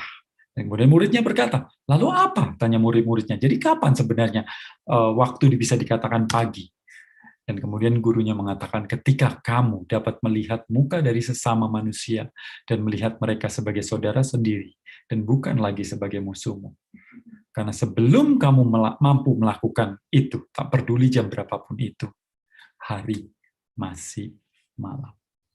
So, ya, kurang lebih seperti itu. Apa yang kita sebut cinta selama ini adalah kemelekatan. Berkebalikan daripada cinta yang saya ketahuin sekarang ini. Bahwa kita perlu melepaskan skat-skat ego kita. Atau memperlebar dulu sebelum melepaskan. Dan kemudian juga melihat segala sesuatunya lebih dalam lagi daripada hanya sekedar melihat agama, bangsa, atau yang lainnya. Seperti itu. Sehingga lebih dalam lagi artinya bahwa kita mulai melepas apa yang disebut kebencian, kemarahan, dan bagian-bagian diri kita itu yang melekat, yang menghalangi diri kita melihat si cinta itu sendiri. So, kurang lebih begitu, Kang, tentang pembahasan ini. Tapi saya senang sekali kalau seandainya ada beberapa komentar atau pertanyaan yang pastinya saya pikir ini akan menggugah atau mengacaukan kepala kita tentang cinta yang selama ini kita pikir cinta itu. Oke, thank you. Mind blowing Mas Gobin, speechless lah pokoknya. Boleh tepuk tangan dulu untuk Mas Gobin malam hari ini yang bikin frustasi tentang cinta ya. Ternyata ya, apa yang dianggap cinta, apa yang diagung-agungkan, ternyata di baliknya di situ ada kemelekatan, di situ justru malah ada pengekangan, dan yang paling paling apa ya, paling dapat malam hari ini tadi begitu statement bahwa statement Islam adalah lepasnya dari kebencian itu super banget, itu luar biasa banget, itu apa ya, sesuatu yang sangat esensial gitu. Itu super duper cinta tuh di situ gitu. Ketika kebencian sudah hilang, ketika apa sesuatu hal yang kedengkian sudah tidak ada, that's it, di situ mulai ada cinta. Terima kasih Mas Ya, Gobin. So, ya. teman-teman, seperti biasa kita akan sama-sama berdiskusi gitu ya, ini topiknya menarik sekali. Saya rasa banyak yang pengen untuk mengapresiasi atau bertanya, silakan yang di Zoom boleh lewat chat atau raise hand, atau di YouTube juga tadi saya udah kasih linknya, mau gabung di Zoom boleh atau mau lewat chat di YouTube juga boleh. Oke, saya mau sedikit tanya dulu gini deh, ini saya rasa ada beberapa pertanyaan dan relevan dengan apa yang mau saya tanya juga sih. Nah, Mas Gobin, gimana sih, tips and tricks lah ya kalau kita mau berbicara gitu ya. Gimana caranya untuk mengatasi, melepaskan kemelekatan gitu?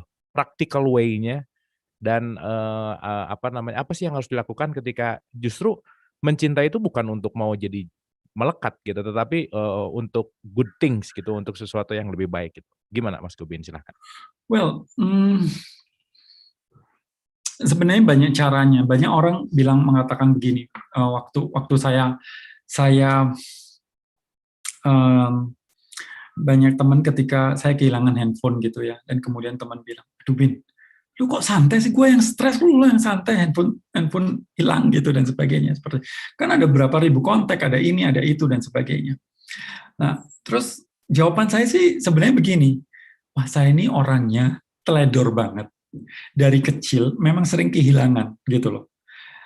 Dan kemudian apa yang terjadi, karena sering kali saya kehilangan, saya akhirnya bertemu dengan rasa itu terus kan, rasa nggak nyaman itu, aduh kenapa sih, aduh eman gitu, dan terus kan, saya ketemu itu kan. Nah, waktu ketemu itu, saya menghadapi rasa itu.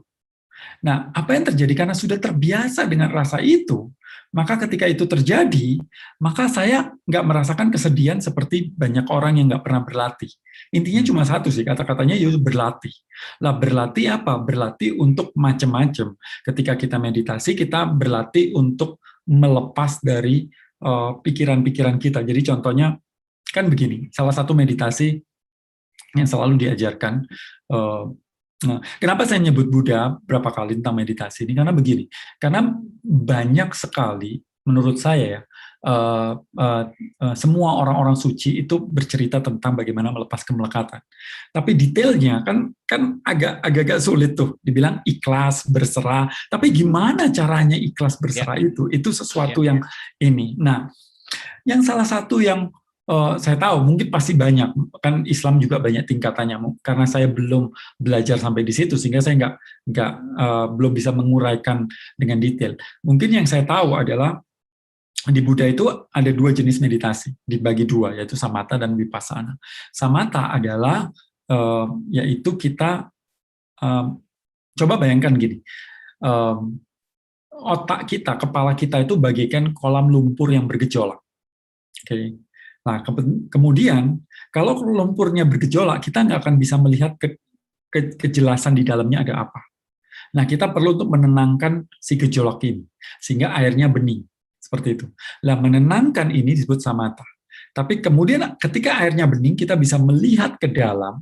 Nah, disitulah namanya vipassana. Nah, jadi samatha biasanya adalah meditasi dengan objek. Boleh pakai lampu gitu ya, boleh pakai lilin, boleh pakai kata-kata, boleh pakai tasbih yang diulang-ulang sehingga pikirannya yang lari sana lari sini mulai tenang. Oke. Nah, ketika tenang, maka kita melihat pikiran itu sendiri.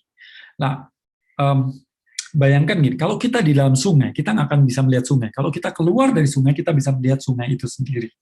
Nah, kalau kita di dalam pikiran, maka kita sulit melihat pikiran. Tapi kalau kita keluar dari pikiran, maka kita melihat pikiran itu sendiri. Nah, meditasi yang saya sebut, yang tadi itu adalah kita tutup mata, relax, dan lepas dari pikiran dan melihat pikiran kita sendiri. Sehingga kita tidak melekat dengan pikiran itu sendiri. Tapi kan sulit ketika ada muncul mantan, tiba-tiba, dia di mana ya? Udah lama nih nggak ketemu nih. Nah, kira-kira dia wajahnya seperti apa? Buka Facebook, buka Instagram, mungkin seperti itu. Nah, itu artinya kita masuk ke dalam sungai itu sendiri. Tapi kalau melihat berarti, dia muncul, ya sudah, dilewati. Kemudian kalau kita duduk di sungai dan kemudian muncul plastik gitu, kita nggak masuk ke dalam bilang siapa sih yang buang plastik, kita memberikan solusi harusnya itu begini, kita menganalisa dan sebagainya. Kalau ada pembalut mungkin lewat, aduh jorok banget sih, ada darahnya lagi, bla bla bla, atau ada mayat, siapa yang membunuh. Nah, akhirnya apa yang terjadi? Kesadaran kita melihat si pikiran kita itu terlibat terus. Nah, caranya untuk tidak terlibat adalah kita melepas, kita melihat tanpa menghakimi, mengurangi penghakiman, mengurangi analisa, judgement, atau apapun itu, interpretasi dan sebagainya, hanya dengan melihat. Ada gambarnya Buddha itu matanya saja, mulutnya nggak ada. Artinya apa? Itu Buddha Eyes itu bahwa dia tidak menghakimin apapun. So, kita perlu melihat tanpa menghakimi, menjadi saksi bisu dari pikiran-pikiran kita. Itu adalah salah satu yang mungkin bisa digunakan, itu powerful banget. Tapi saran saya adalah mencari guru dan kemudian ikut retreat-nya. nggak peduli sebenarnya guru itu agamanya apa, tapi menurut saya adalah kemampuan dia untuk mengantarkan, untuk menjelaskan ini semua, itu jauh lebih penting.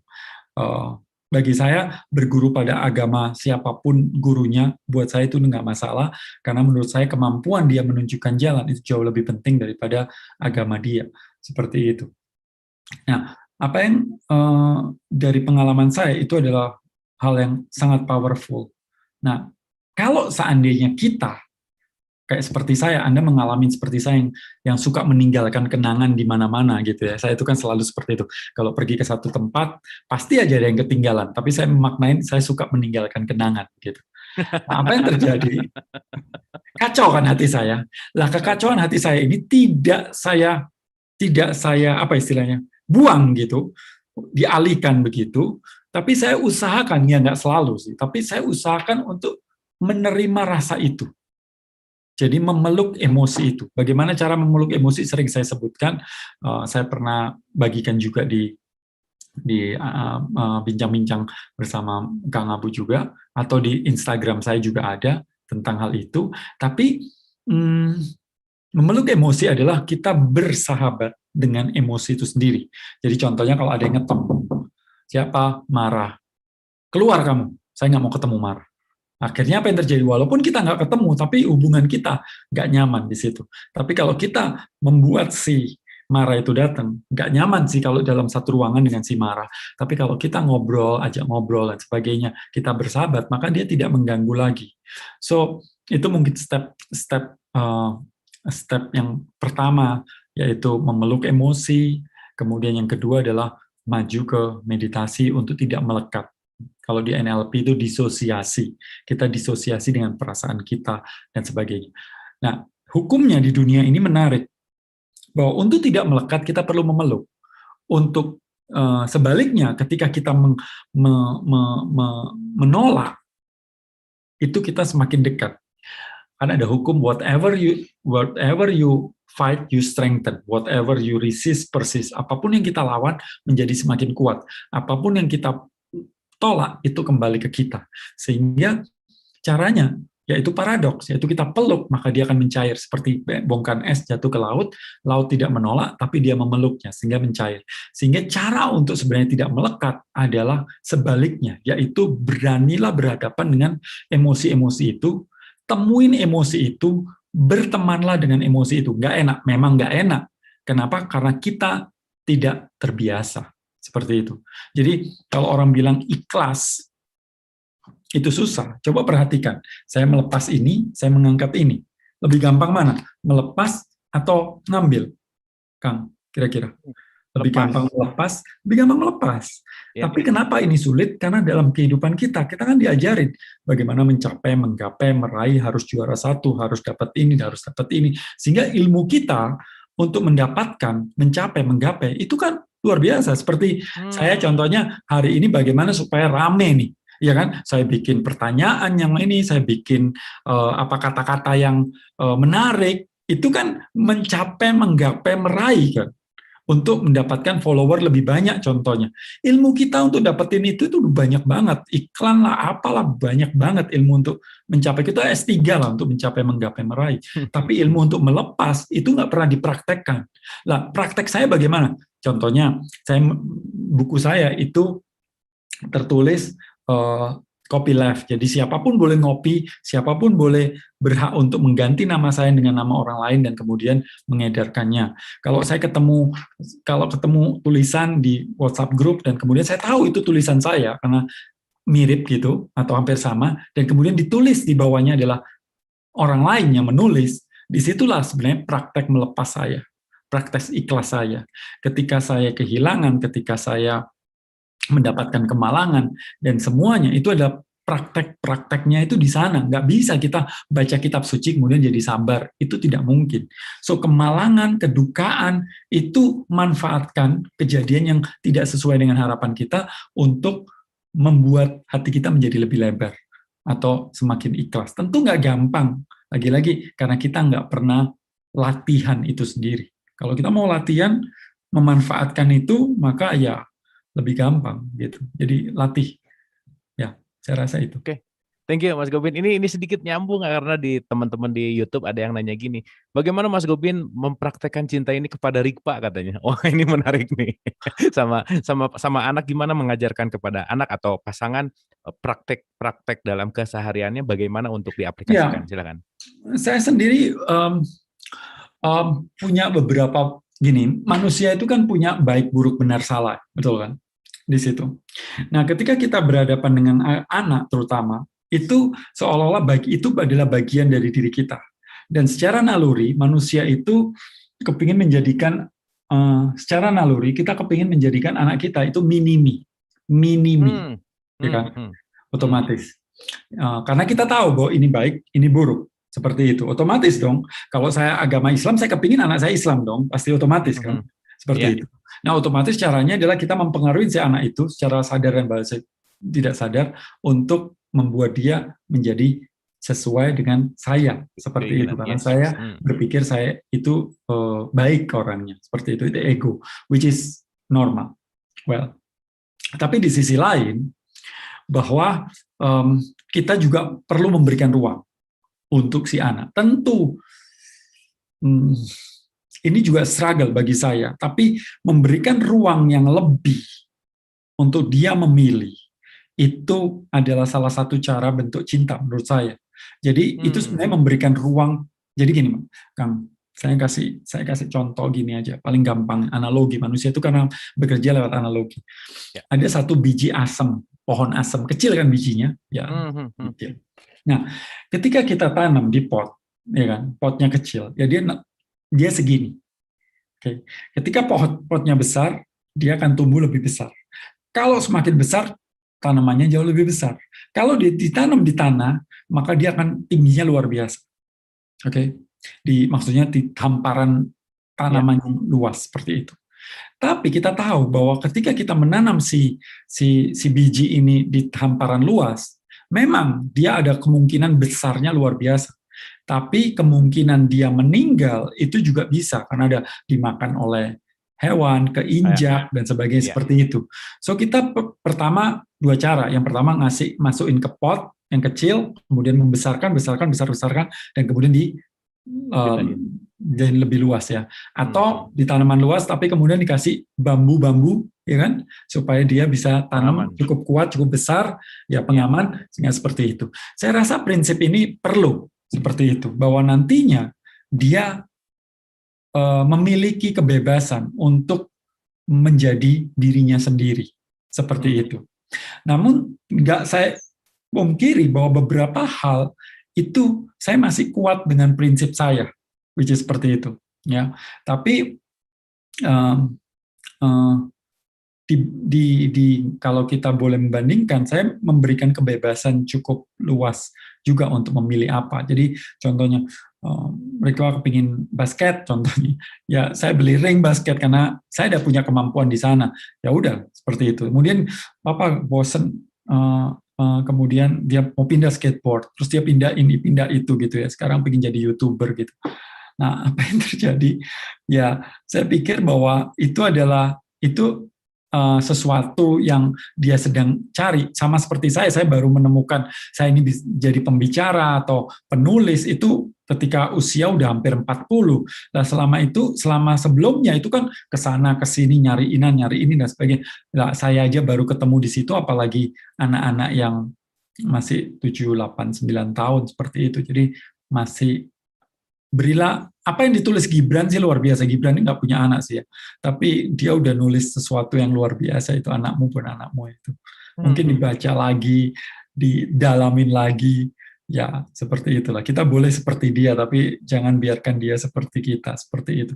Tapi emang ini berat karena salah satu kemelekatan yang paling kuat kita itu pada anak kita, bukan pada orang tua, tapi sebaliknya pada anak kita. Kecuali kita memang belum punya anak, karena manusia secara alamiah lebih gampang nunduk ke bawah daripada ngelihat ke atas kan. Jadi dan anak bisa dikontrol kan. Jadi keinginan. Nah, sementara saya selalu memberi analogi seperti ini pokoknya. Bahwa kita udah punya patokan, baik benar buruk salah dan sebagainya, itu kita punya patokan yang seperti ini. Sementara anak ditanam, kemudian dia tumbuh. Nah, ketika tumbuh, dia akan menyamping ke kanan atau ke kiri dan sebagainya. Nah, ketika melewatin batasan itu, kita mulai memangkasnya, dan terjadilah luka. Dan disitulah banyak luka orang tua pada anak, anak pada orang tua, karena hal itu, menurut saya. Oke, thank you Mas Gobin, luar biasa, terima kasih, sangat clear. Dan kita akan terhubung sama Mas Aryo. Silakan Mas Aryo. Ya, ini bicara soal cinta, kepercayaan, dan kesabaran ya. Tadi juga disebut tentang teknologi zaman sekarang HP. Jadi kalau misalkan zaman saya dulu kecil ya, kalau misalkan saya main jauh gitu, ibu atau orang tua saya itu tidak ada cara untuk komunikasi dengan saya karena zaman itu belum ada HP. Jadi ya ibu saya paling modalnya ya percaya aja anaknya nggak apa-apalah gitu, nggak bakal terjadi hal-hal yang buruk gitu. Nah, tapi di zaman sekarang udah terbiasa dengan HP, komunikasi lebih mudah dan lebih cepat. Kalau misalkan nggak ngerespon WA misalkan dalam waktu beberapa menit udah langsung gelisah, atau nggak ngebalas chat Instagram atau apa juga langsung gelisah gitu. Jadi secara tidak langsung memang teknologi ini jadi merubah makna kesabaran cinta ini menjadi hal yang istilahnya instan ini. Wah, ini kalau saya nge-DM pacar saya nggak dibales ini, wah ini jangan-jangan pacar saya udah nggak cinta lagi sama saya, udah lupa atau dan segala macam. Jadi untuk orang-orang yang seperti ini, terutama ya untuk kelompok tadi juga disebut tentang anak ya, terutama untuk yang alay-alay lah atau yang untuk yang cabe-cabean lah gitu. Bagaimana mereka paham bahwa ini sebenarnya hanya satu sisi dari cinta, tapi juga pernah dulu sebelum mereka mungkin lahir itu ada sesuatu yang namanya kepasrahan, kepercayaan, tapi mungkin sulit ya karena mereka belum pernah menghadapi hal itu. Jadi bagaimana caranya supaya ya kelompok-kelompok yang generasi zaman now ini yang cabe-cabean ini bisa lebih paham lah ya, belajar sabar lah gitu, karena ini memang suatu hal yang harus dijalani, harus proses gitu, karena kadang-kadang dia juga melihat kalau misalkan punya kakak adik, kenapa orang tuanya bersikap berbeda dengan kakaknya atau adiknya atau antara teman-temannya juga punya sikap yang berbeda. Nah, hal-hal yang seperti ini nih, bagaimana cara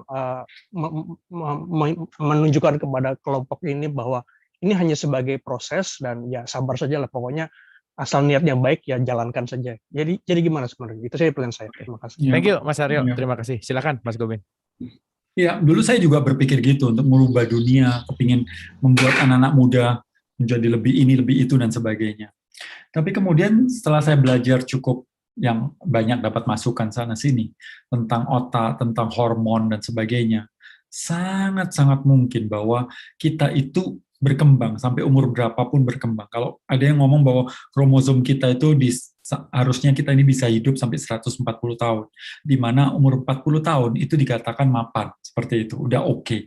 Harusnya orang-orang itu kalau kita umurnya 140 tahun, 40 tahun itu menikah, itu oke. Ya, tapi kan kita kan sebagian besar kan harapan hidup manusia kan, apalagi di Indonesia 65 tahun. Jadi menikah ya harus 20, 25 harus nikah, kalau enggak nikmatin hidup bersama pasangan atau enggak punya anak dan sebagainya seperti itu. So, yang menarik adalah bahwa wajar kalau seandainya anak-anak muda itu punya gejolak emosi, punya pemikiran seperti itu. Saya sendiri kalau kembali ke masa lalu saya juga malu sebenarnya. Oh, saya kok mikirnya gitu ya dulu seperti itu. Tapi ternyata otak ini berkembang, hormon-hormon berkembang, cara melihat berkembang, otak yang bagian depan ini juga berkembang dan seterusnya seperti itu. Tentu. Ketika otak kan berkembang ketika distimulus. Jadi otak itu berkembang ketika dirangsang atau distimulus. Kalau nggak percaya, tanya bapak-bapak itu. Kalau dirangsang pasti ada yang berkembang, gitu ya. So, otak berkembang ketika dirangsang. Jadi bagaimana merangsangnya? Nah, ini sebenarnya tugas dari guru atau orang tua atau ya mereka-mereka yang ada di sekitar lingkungan kita untuk memberikan stimulus. Nah, karena kan budaya kita kan bukan budaya baca sekarang, kan literasi Indonesia ini parah banget seperti itu. Nah, tapi kita tertolongnya sebenarnya ada YouTube, ada channel-channel seperti ini gitu. Nah, kalau seandainya dia bisa dikondisikan untuk bisa mempunyai sesuatu penasaran, dan penasaran itu digali, maka akan berpikir, karena otak kita ini kan bekerja, berpikir ketika ada rangsangan untuk ditanyain gitu. Jadi penting banget untuk anak-anak muda itu bukan dihakimi, bukan dibilang kamu itu salah, kamu itu harusnya kerja, masa umur segini begini begini begini. Seperti itu kelihatannya nggak efektif. Tapi ketika ditanya, menurut kamu pingin apa? Maksudnya hidup kamu bagaimana?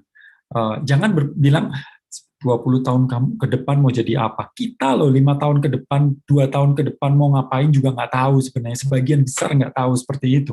Apalagi anak kecil, nanti besar mau jadi dokter atau mau jadi insinyur. Aduh, itu kan sesuatu yang nggak kepikir untuk anak-anak kecil atau anak-anak muda seperti itu. So, apa yang kita bisa tanamkan adalah kita mencari penasarannya dia dan kemudian mengikuti penasaran-penasarannya dia. Menurut saya sih itu. Jadi ditanyain, menurut kamu bagaimana? Menurut kamu bagaimana? Menurut kamu, jadi ketika dia bertanya sesuatu, apalagi ini mulai kecil, dikembalikan, menurut kamu gimana? Dan waktu dia menjawab, kita nggak fokus pada benar atau salah, tapi berpikir tentang cara berpikirnya bagaimana. Suatu hari nih, saya ceritain. Suatu hari, Rikpa waktu itu umur 4 tahun, kalau nggak salah. Kemudian dia bilang gini, 4 apa 5 tahun. Wah, tuh papa polisi, tabrak aja. Tabrak polisi, saya bilang gitu. Ini dari mana kok tiba-tiba nabrak polisi? Ini jangan-jangan kayak bapaknya yang benci polisi. Dulu kan saya benci polisi. Sekarang udah damai. Loh, Pak, itu polisi terus ditabrak terus gimana? Ya nanti kan habis ditabrak mati, Bapak. Hah, mati? Oh. Nah terus habis mati kan bangun lagi dia. Oh. Kok Rikpa tahu? Iya, kayak di game itu. Oh, nggak tahu ntar dia dapat dari mana dia. Nggak pernah, waktu itu dia belum pernah main game dan kemudian mungkin ada ponaannya dan sebagainya atau sepupunya, kemudian dia main game ada yang nabrak-nabrak polisi dan sebagainya seperti itu, dan kemudian disitulah dia tahu bahwa kalau ditabrak mati kemudian bangun lagi begitu. Jadi di situ akhirnya saya tahu bahwa sebenarnya dia nggak berpikir membenci polisi, tapi dia terpengaruh oleh game itu, seperti itu. Oh, menurut Rikpa orang mati itu bisa bangun lagi. Iya, Bapak. Ya nggak apa-apa. Kalau pada saat itu kita bilang, kamu itu nabrak polisi dosa loh. Nanti Tuhan bilang, nah itu konsep-konsep soal Tuhan, dosa, neraka, dan sebagainya itu sesuatu yang abstrak untuk anak-anak kecil. Sehingga kita perlu untuk menggali tanpa memberi judgement berlebih. Seperti itu. Kecuali dia tanya, baru kita menjelaskan. Menurut saya, hal-hal itu perlu untuk ini. Dan sementara kalau kita terganggu dengan cabai-cabean dan ale-ale itu, ya tugas kita sebenarnya untuk membereskan di dalam diri kita. Baru kemudian menghadapinya. Oke. Thank you Mas Gaben. Ini relate banget sebelum kita ke Mas Tunet, ini dari Mas Haswinanto dari chat di Zoom. Ternyata agama itu adalah cinta, di mana kasih dan sayang tanpa meminta timbal balik. Seperti Tuhan mengajarkan bahwa menjadi hamba-Nya mau berbuat segala perintahnya tanpa meminta pahala atau apapun itu. Pertanyaannya, mengapa sampai sekarang banyak orang melakukan ibadah selalu meminta-minta dalam doanya? Jarang diajarkan bagaimana mengatakan berterima kasih, di mana kesalahannya? Apa salah ngajarnya, apa salah lingkungannya? Gimana menurut Mas Kubin? Silakan. Iya, menurut saya bahwa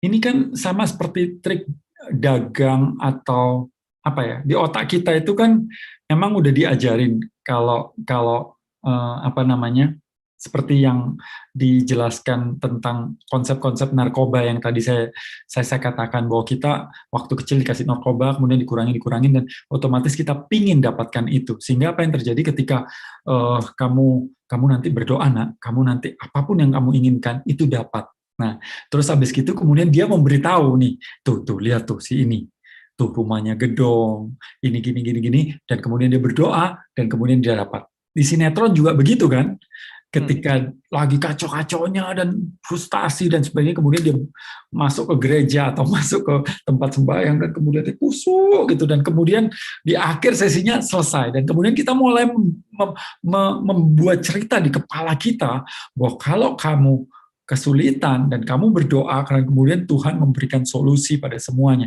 Tapi kita tahu sebenarnya ada begitu banyak doa-doa kita yang nggak dikabulkan kan. Di dalam kehidupan kita ini, lebih banyak mana sih? Apa yang kita inginkan terjadi atau apa yang kita tidak inginkan terjadi? Pasti yang kedua, yang kita tidak inginkan itu terjadi. Atau sesuatu yang kita inginkan tidak terjadi. Itu mungkin. Saya pengen mobil mewah, saya pengen hari ini hujan, saya kepingin mendung terus, saya kepingin udaranya sejuk seperti ini, saya kepingin ini. Tapi kita punya ribuan keinginan, tapi yang kejadian kan cuma 1, 2 dan sebagainya, seperti itu. Sehingga lebih banyak dalam kehidupan kita, itu yang tidak terjadi daripada terjadi. Tapi anehnya, kita emang diajarkan untuk ini, karena ya lagi-lagi jualan itu lebih gampang sebenarnya. Kalau jualan ada imbalannya, ada sesuatunya, dan dengan kemudian memberi takut-takut juga seperti itu. Di dunia ini kan sebenarnya jualan itu cuma 2 sebenarnya, apapun itu, yaitu fear dan greed, ketakutan dan keserakaan, ya kan? Kamu kalau begini nanti masuk neraka, dan kemudian gini, jadi Tuhan jadi serem banget. Tapi kalau kamu benar, nanti kamu masuk surga, dapat ini. Dia dapat dimunculkan keserakahan kita dan ketakutan kita. Nah, ini ya. Cuma 10 orang terakhir. Pokoknya kalau 10 ini udah habis ya, nggak ada lagi ya. Nah, ini kan keserakahan gitu ya, dimunculkan gitu. Kenapa Rama kawin dengan Sinta bukan dengan memilih Sinta bukan Santi, karena Santi tak seputih Sinta, dan seterusnya. Ketakutan dimunculkan. Hati-hati kamu kalau nggak minum apa namanya obat ini, maka ini terjadi. Kalau kamu kurang serat maka kanker usus, maka itu minumlah ini. So ketakutan dan keserakaan itu adalah jualan, karena emang itu yang paling gampang. Itulah sifat manusia, maksudnya dasar dari manusia sendiri. Dia akan menghindari ketakutan dan akan mengejar keserakahannya. Oke. Nah, maksud saya adalah kenapa itu nggak itu? Ya lagi-lagi itu yang paling gampang diajarkan, itu yang paling bisa dapetin sesuatu gitu, maksudnya dapetin keuntungan di situ. Saya terus terang ada cerita menarik sih di situ. Waktu saya kecil, saya tuh nakalnya super. Saking nakalnya, orang tua saya tuh sering panggil pendeta-pendeta itu yang pakai api gitu ya di rumah gitu, mendoakan rumah ini itu namanya orang Hindu. Dan kemudian mama saya tuh bilang, ini anak ini gitu, duh nakalnya nggak karuan gitu. Akhirnya si pendeta itu mendoakan saya, dan kemudian dia bawa lilin, letakkan di sini banyak sekali gitu di sekitar saya, itu doakan panjang mantranya. Dia bilang banyak setannya di diri saya, itu banyak setannya, dan dia lagi mengusir setan. Kemudian dalam hati saya, kalau setan di seluruh dunia ini hilang, kamu doain, kamu kutuk-kutuk hilang, kemudian si setan itu pergi dari bumi ini dan kemudian pindah ke planet lain, di sini nggak ada setan, terus kerjaan dia apa? Si pendeta itu jadi apa? Kamu dihormatin, kamu dihargain, kamu diterima, dipuji, dikasih duit, karena kamu mengatakan bahwa ada eksistensi setan di situ. Sebenarnya ada atau enggak tahu. Saya sebenarnya lagi penasaran, maka itu saya pernah ikut dunia lain dan melakukan riset-riset tentang itu sendiri. Tapi kan itu jualan dia untuk membuat bahwa dia laku terus, wah rumah ini ada setannya, maka dipanggillah dia dapat duit dan sebagainya seperti itu. Well, ini sesuatu yang sensitif, tapi saya cukup gemes sih sama orang-orang tersebut gitu. Lagi sakit, kemudian dibilang itu ada setannya, dan kemudian saya doakan ya, kemudian setan itu lepas. Nah, kalau kita mau melihat dunia ini paradoks banget kok, paradoks banget. Bahwa seorang pendeta itu mengutuk setan, tapi sebenarnya dia sangat mendambakan setan itu tetap eksis, sehingga pekerjaannya dia dihargain, diterima. Begitu pula seperti saya guru. Guru itu memberantas kebodohan, tapi sebenarnya saya dihargain, saya dapat duit karena ada kebodohan itu sendiri. Tukang sampah membersihkan sampah, tapi sebenarnya walaupun dia membersihkan, dia berharap setiap orang masih buang sampah supaya pekerjaannya tetap eksis. So apapun yang dikatakan berlawanan, sebenarnya mereka saling membutuhkan. Mereka itu seperti yin dan yang, di mana dalam putih ada hitam, dalam hitam ada putih. Begitu pula dokter yang dibilang memberantas penyakit, sebenarnya ya dia dihargain, dia bisa kaya karena adanya penyakit itu sendiri. So ya. Ini menarik sekali. Gibran juga mengatakan, saya belajar mendengar dari yang cerewet, saya belajar baik dari yang buruk, saya belajar toleran dari yang tidak toleran, tapi anehnya saya tidak pernah berterima kasih pada guru-guru saya. So, menarik sekali bahwa apapun yang kita pikir kebalikan, ternyata itu berteman. dekat sekali seperti itu. Nah, di sisi lain saya mengagumin orang-orang seperti Rabia Al-Adawiyah yang dimana dia pernah berlari membawa obor dan apa itu namanya ember air, dan kemudian ditanya, Rabia kamu mau kemana? Saya ingin mengguyur neraka dan membakar surga. Kenapa? Karena supaya setiap orang berdoa bukan karena surga dan neraka, tapi karena cintanya kepada Tuhannya atau penciptanya, seperti itu. Oke, thank you Mas Gobin, luar biasa. Oh, boleh tepuk tangan lu dong. Lebih asik ya, mantap. Oke, teman-teman, ini udah 21.14, nggak kerasa. Mungkin ini ada dua raise hand, jadi ini mau dilangsungin aja karena ini terakhir. Maaf sekali, selebihnya tidak bisa dibahas malam hari ini. Tapi tenang aja, Mas Gobin, mudah-mudahan ada waktu lagi untuk datang ke Dialog Positif. Next kita akan undang lagi Mas Gobin. Oke, Mas Tunet, silahkan. Straight to the point ya, silahkan. Nanti langsung ke Mbak Eka abis ini. Oke, kalau gitu, oke, udah nih Mas Tunet. Silakan Mas. Ya, ada ya? Ya, silakan. Boleh pertanyaannya langsung? Ya, langsung aja. Sebenarnya saya agak bingung. Sebenarnya ada batas garis tegasnya nggak sih antara pengejas dengan memberi makna gitu? Kalau ada bagaimana, kalau tidak ya sudahlah. Gimana Mas? Sorry, kurang jelas suaranya. Boleh diulang? Oh, iya, sebentar. Bagaimana sekarang? Ya, oke. Nah, ini udah clear. Oke. Nah, saya pertanyaan sederhana saja. Sebenarnya ada garis tegasnya nggak sih antara apa namanya mengapa tadinya memberi makna dengan menjas gitu. Dengan apa? Seperti contohnya ketika Mas Gobin menceritakan antara sungai dan melihat sungai itu dengan meninggalkan kenangan. Nah, itu antara memberi makna dengan apa? Menilai. Seperti jangan mengklaim, menilai gitu. Terus sebenarnya ada garis tegasnya nggak sih? Gitu. Oke, memberi makna sama memberikan penilaian ya. Oke, sip. Terima kasih Mas Tunet. Kita ke Mbak Eka. Silakan Mbak Eka. Oke, terima kasih Kang Abu. Ya. Mohon izin, saya ingin bertanya apakah ini, tapi yakin ini pertanyaan benar-benar serius nanya, bukan ada maksud lain. Mohon izin, di sini ribut. Okay. Nah, pertanyaan saya agak sensitif sebenarnya, tapi arahnya benar-benar serius nanya, tidak ada niat mendoakan atau bagaimana.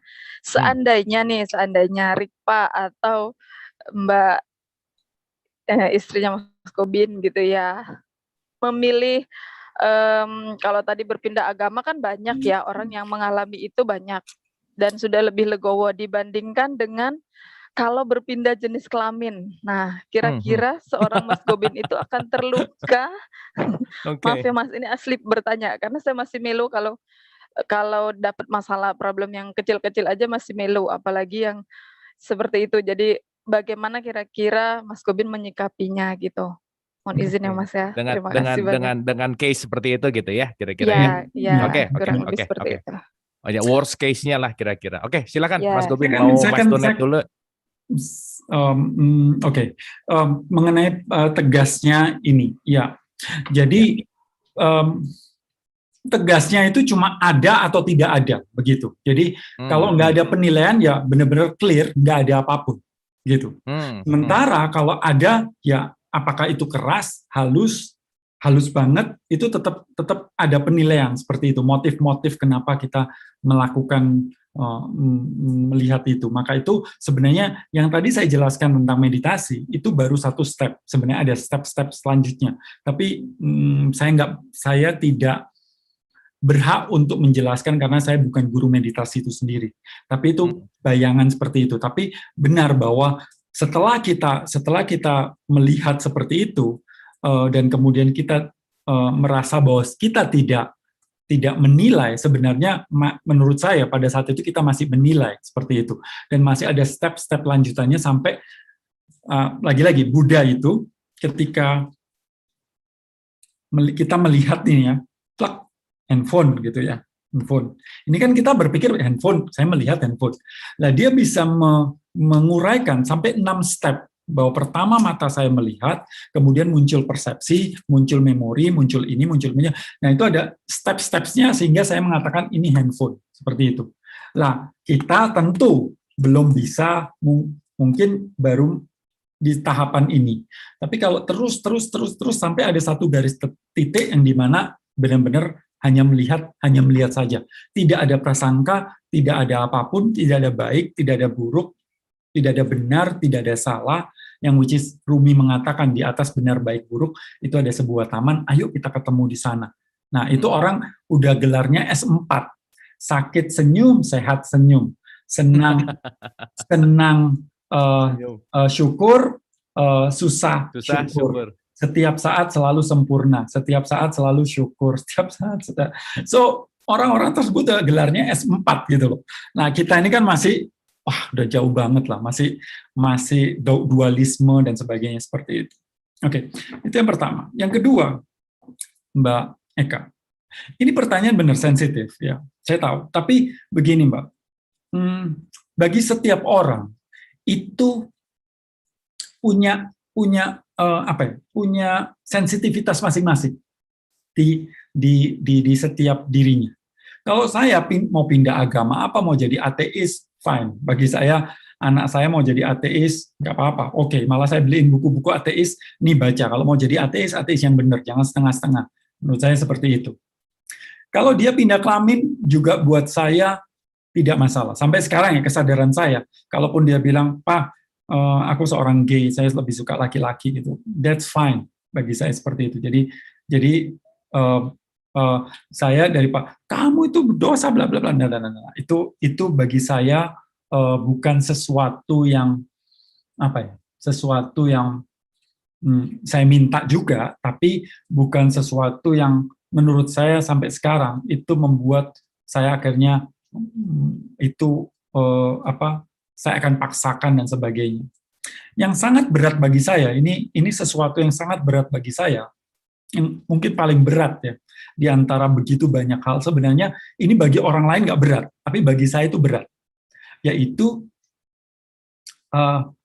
adalah membunuh binatang, adalah memakan daging. Itu bagi saya itu cukup berat. Itu yang sampai sekarang struggle saya di sana sih sebenarnya, di antara yang lain seperti itu. Karena pemahaman saya tentang kehidupan itu sudah berbeda dibandingkan dulu. Pemahaman saya tentang kematian itu juga berbeda banget daripada dulu. Sehingga hidup ini sangat-sangat berharga begitu. Maksud saya berharga itu dalam arti bukan hidupnya anak saya saja, tapi hidupnya semua makhluk itu sendiri. Jadi kalau seandainya harus membunuh hanya untuk kesenangan lidah, menurut saya itu ada sesuatu hal yang bisa dipinggirkan dengan cara sekarang makanan yang tidak harus membunuh hewan, itu banyak banget, rasanya juga enak-enak, kenapa harus membunuh? Well, bagi banyak orang, ya itu emang makanan manusia, emang ya begitulah seperti itu, dan itu struggle saya sekarang, kalau itu terjadi, dibandingkan yang tadi, seperti itu. Ya. Well, ini nggak ditanyakan, tapi saya mengakuin itu adalah struggle saya, di situ adalah sesuatu yang paling melekat di dalam diri saya, seperti itu. Well, itu tugas saya,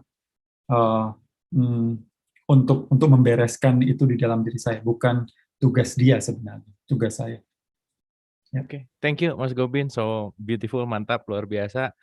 Tidak terasa udah 21.22 nih malam hari ini, seru banget, so mind blowing. Sekali lagi terima kasih banyak Mas Gobin sudah kembali ke Dialog Positif dan memberikan statement-statement yang saya rasa mencerahkan kita malam hari ini. So, final statement untuk episode 280, silakan. Iya, so mulai dalam mulai sekarang, cobalah untuk selalu bertanya terhadap program-program yang tertanam di dalam diri kita. Jangan untuk mencari untuk benar atau salahnya, tapi how do we know what we know? Bagaimana kita tahu apa yang kita tahu? Seperti itu. Itu penting banget. Karena kalau kita tahu cinta, kita kemudian membabarkan seperti itu. Tapi sebelum kita tahu ini, kita tahu dari mana itu cinta. Apa itu cinta? Dan asalnya kok bisa? Apakah dari orang tua saya, teman saya, film atau apa dan sebagainya. Karena apa? Karena kalau kita tahu ini, kita tahu bahwa yang membuat kita seperti ini, cara kita berpikir, cara kita bertindak, itu diawalin dari program-program ini. terutama satu hal yang sangat esensial, yaitu cinta itu sendiri. Kalau hidup kita itu baik-baik saja, ya sudah, oke, no problem, nggak usah dirubah. Tapi kalau dalam kehidupan kita struggle terus terhadap satu hal, aduh kenapa ya, kok saya begini terus? Kenapa kok setiap kali saya mencintai seorang, kok kejadian yang sebaliknya kejadian? Dan kita kacau di situ. Jangan fokus pada membereskan orang itu, membereskan diri sendiri harus begini. Jangan cari solusi, karena solusi itu nggak penting sebenarnya dalam kehidupan. Yang jauh lebih penting daripada solusi adalah understanding. Tapi bagaimana kita bisa understanding? Yaitu kita mesti cari. Maka itu Rumi mengatakan from understanding comes love. Ketika kita menyadari bahwa seluruh dunia ini adalah satu keluarga, maka ada nggak benci di situ. Muncullah cinta di situ. So, itu yang kita perlu ketahui. Jadi jangan cari solusi, tapi cari pengertian. Itu lebih penting daripada solusi-solusi yang sifatnya seperti ada kebakaran kita matiin, ada kebakaran sana matiin, pemadam kebakaran biasanya matiin api saja. Tapi kita mesti tahu apinya dari mana, kok bisa sih muncul api ini dan sebagainya. So mengerti itu akan membawa perubahan dalam kehidupan kita.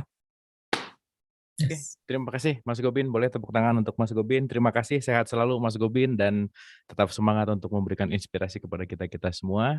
So, dengan berakhirnya final statement tadi, berakhir juga malam hari ini. Kita banyak sekali malam hari ini mendapatkan pelajaran ya, terutama tadi Islam adalah itu keren banget sih tadi, itu masuk banget gitu ya, statement bahwa lepasnya kebencian gitu dan memeluk erat kebencian, memeluk erat apa yang kita nggak suka, memeluk erat apa yang kita nggak terima dan seterusnya.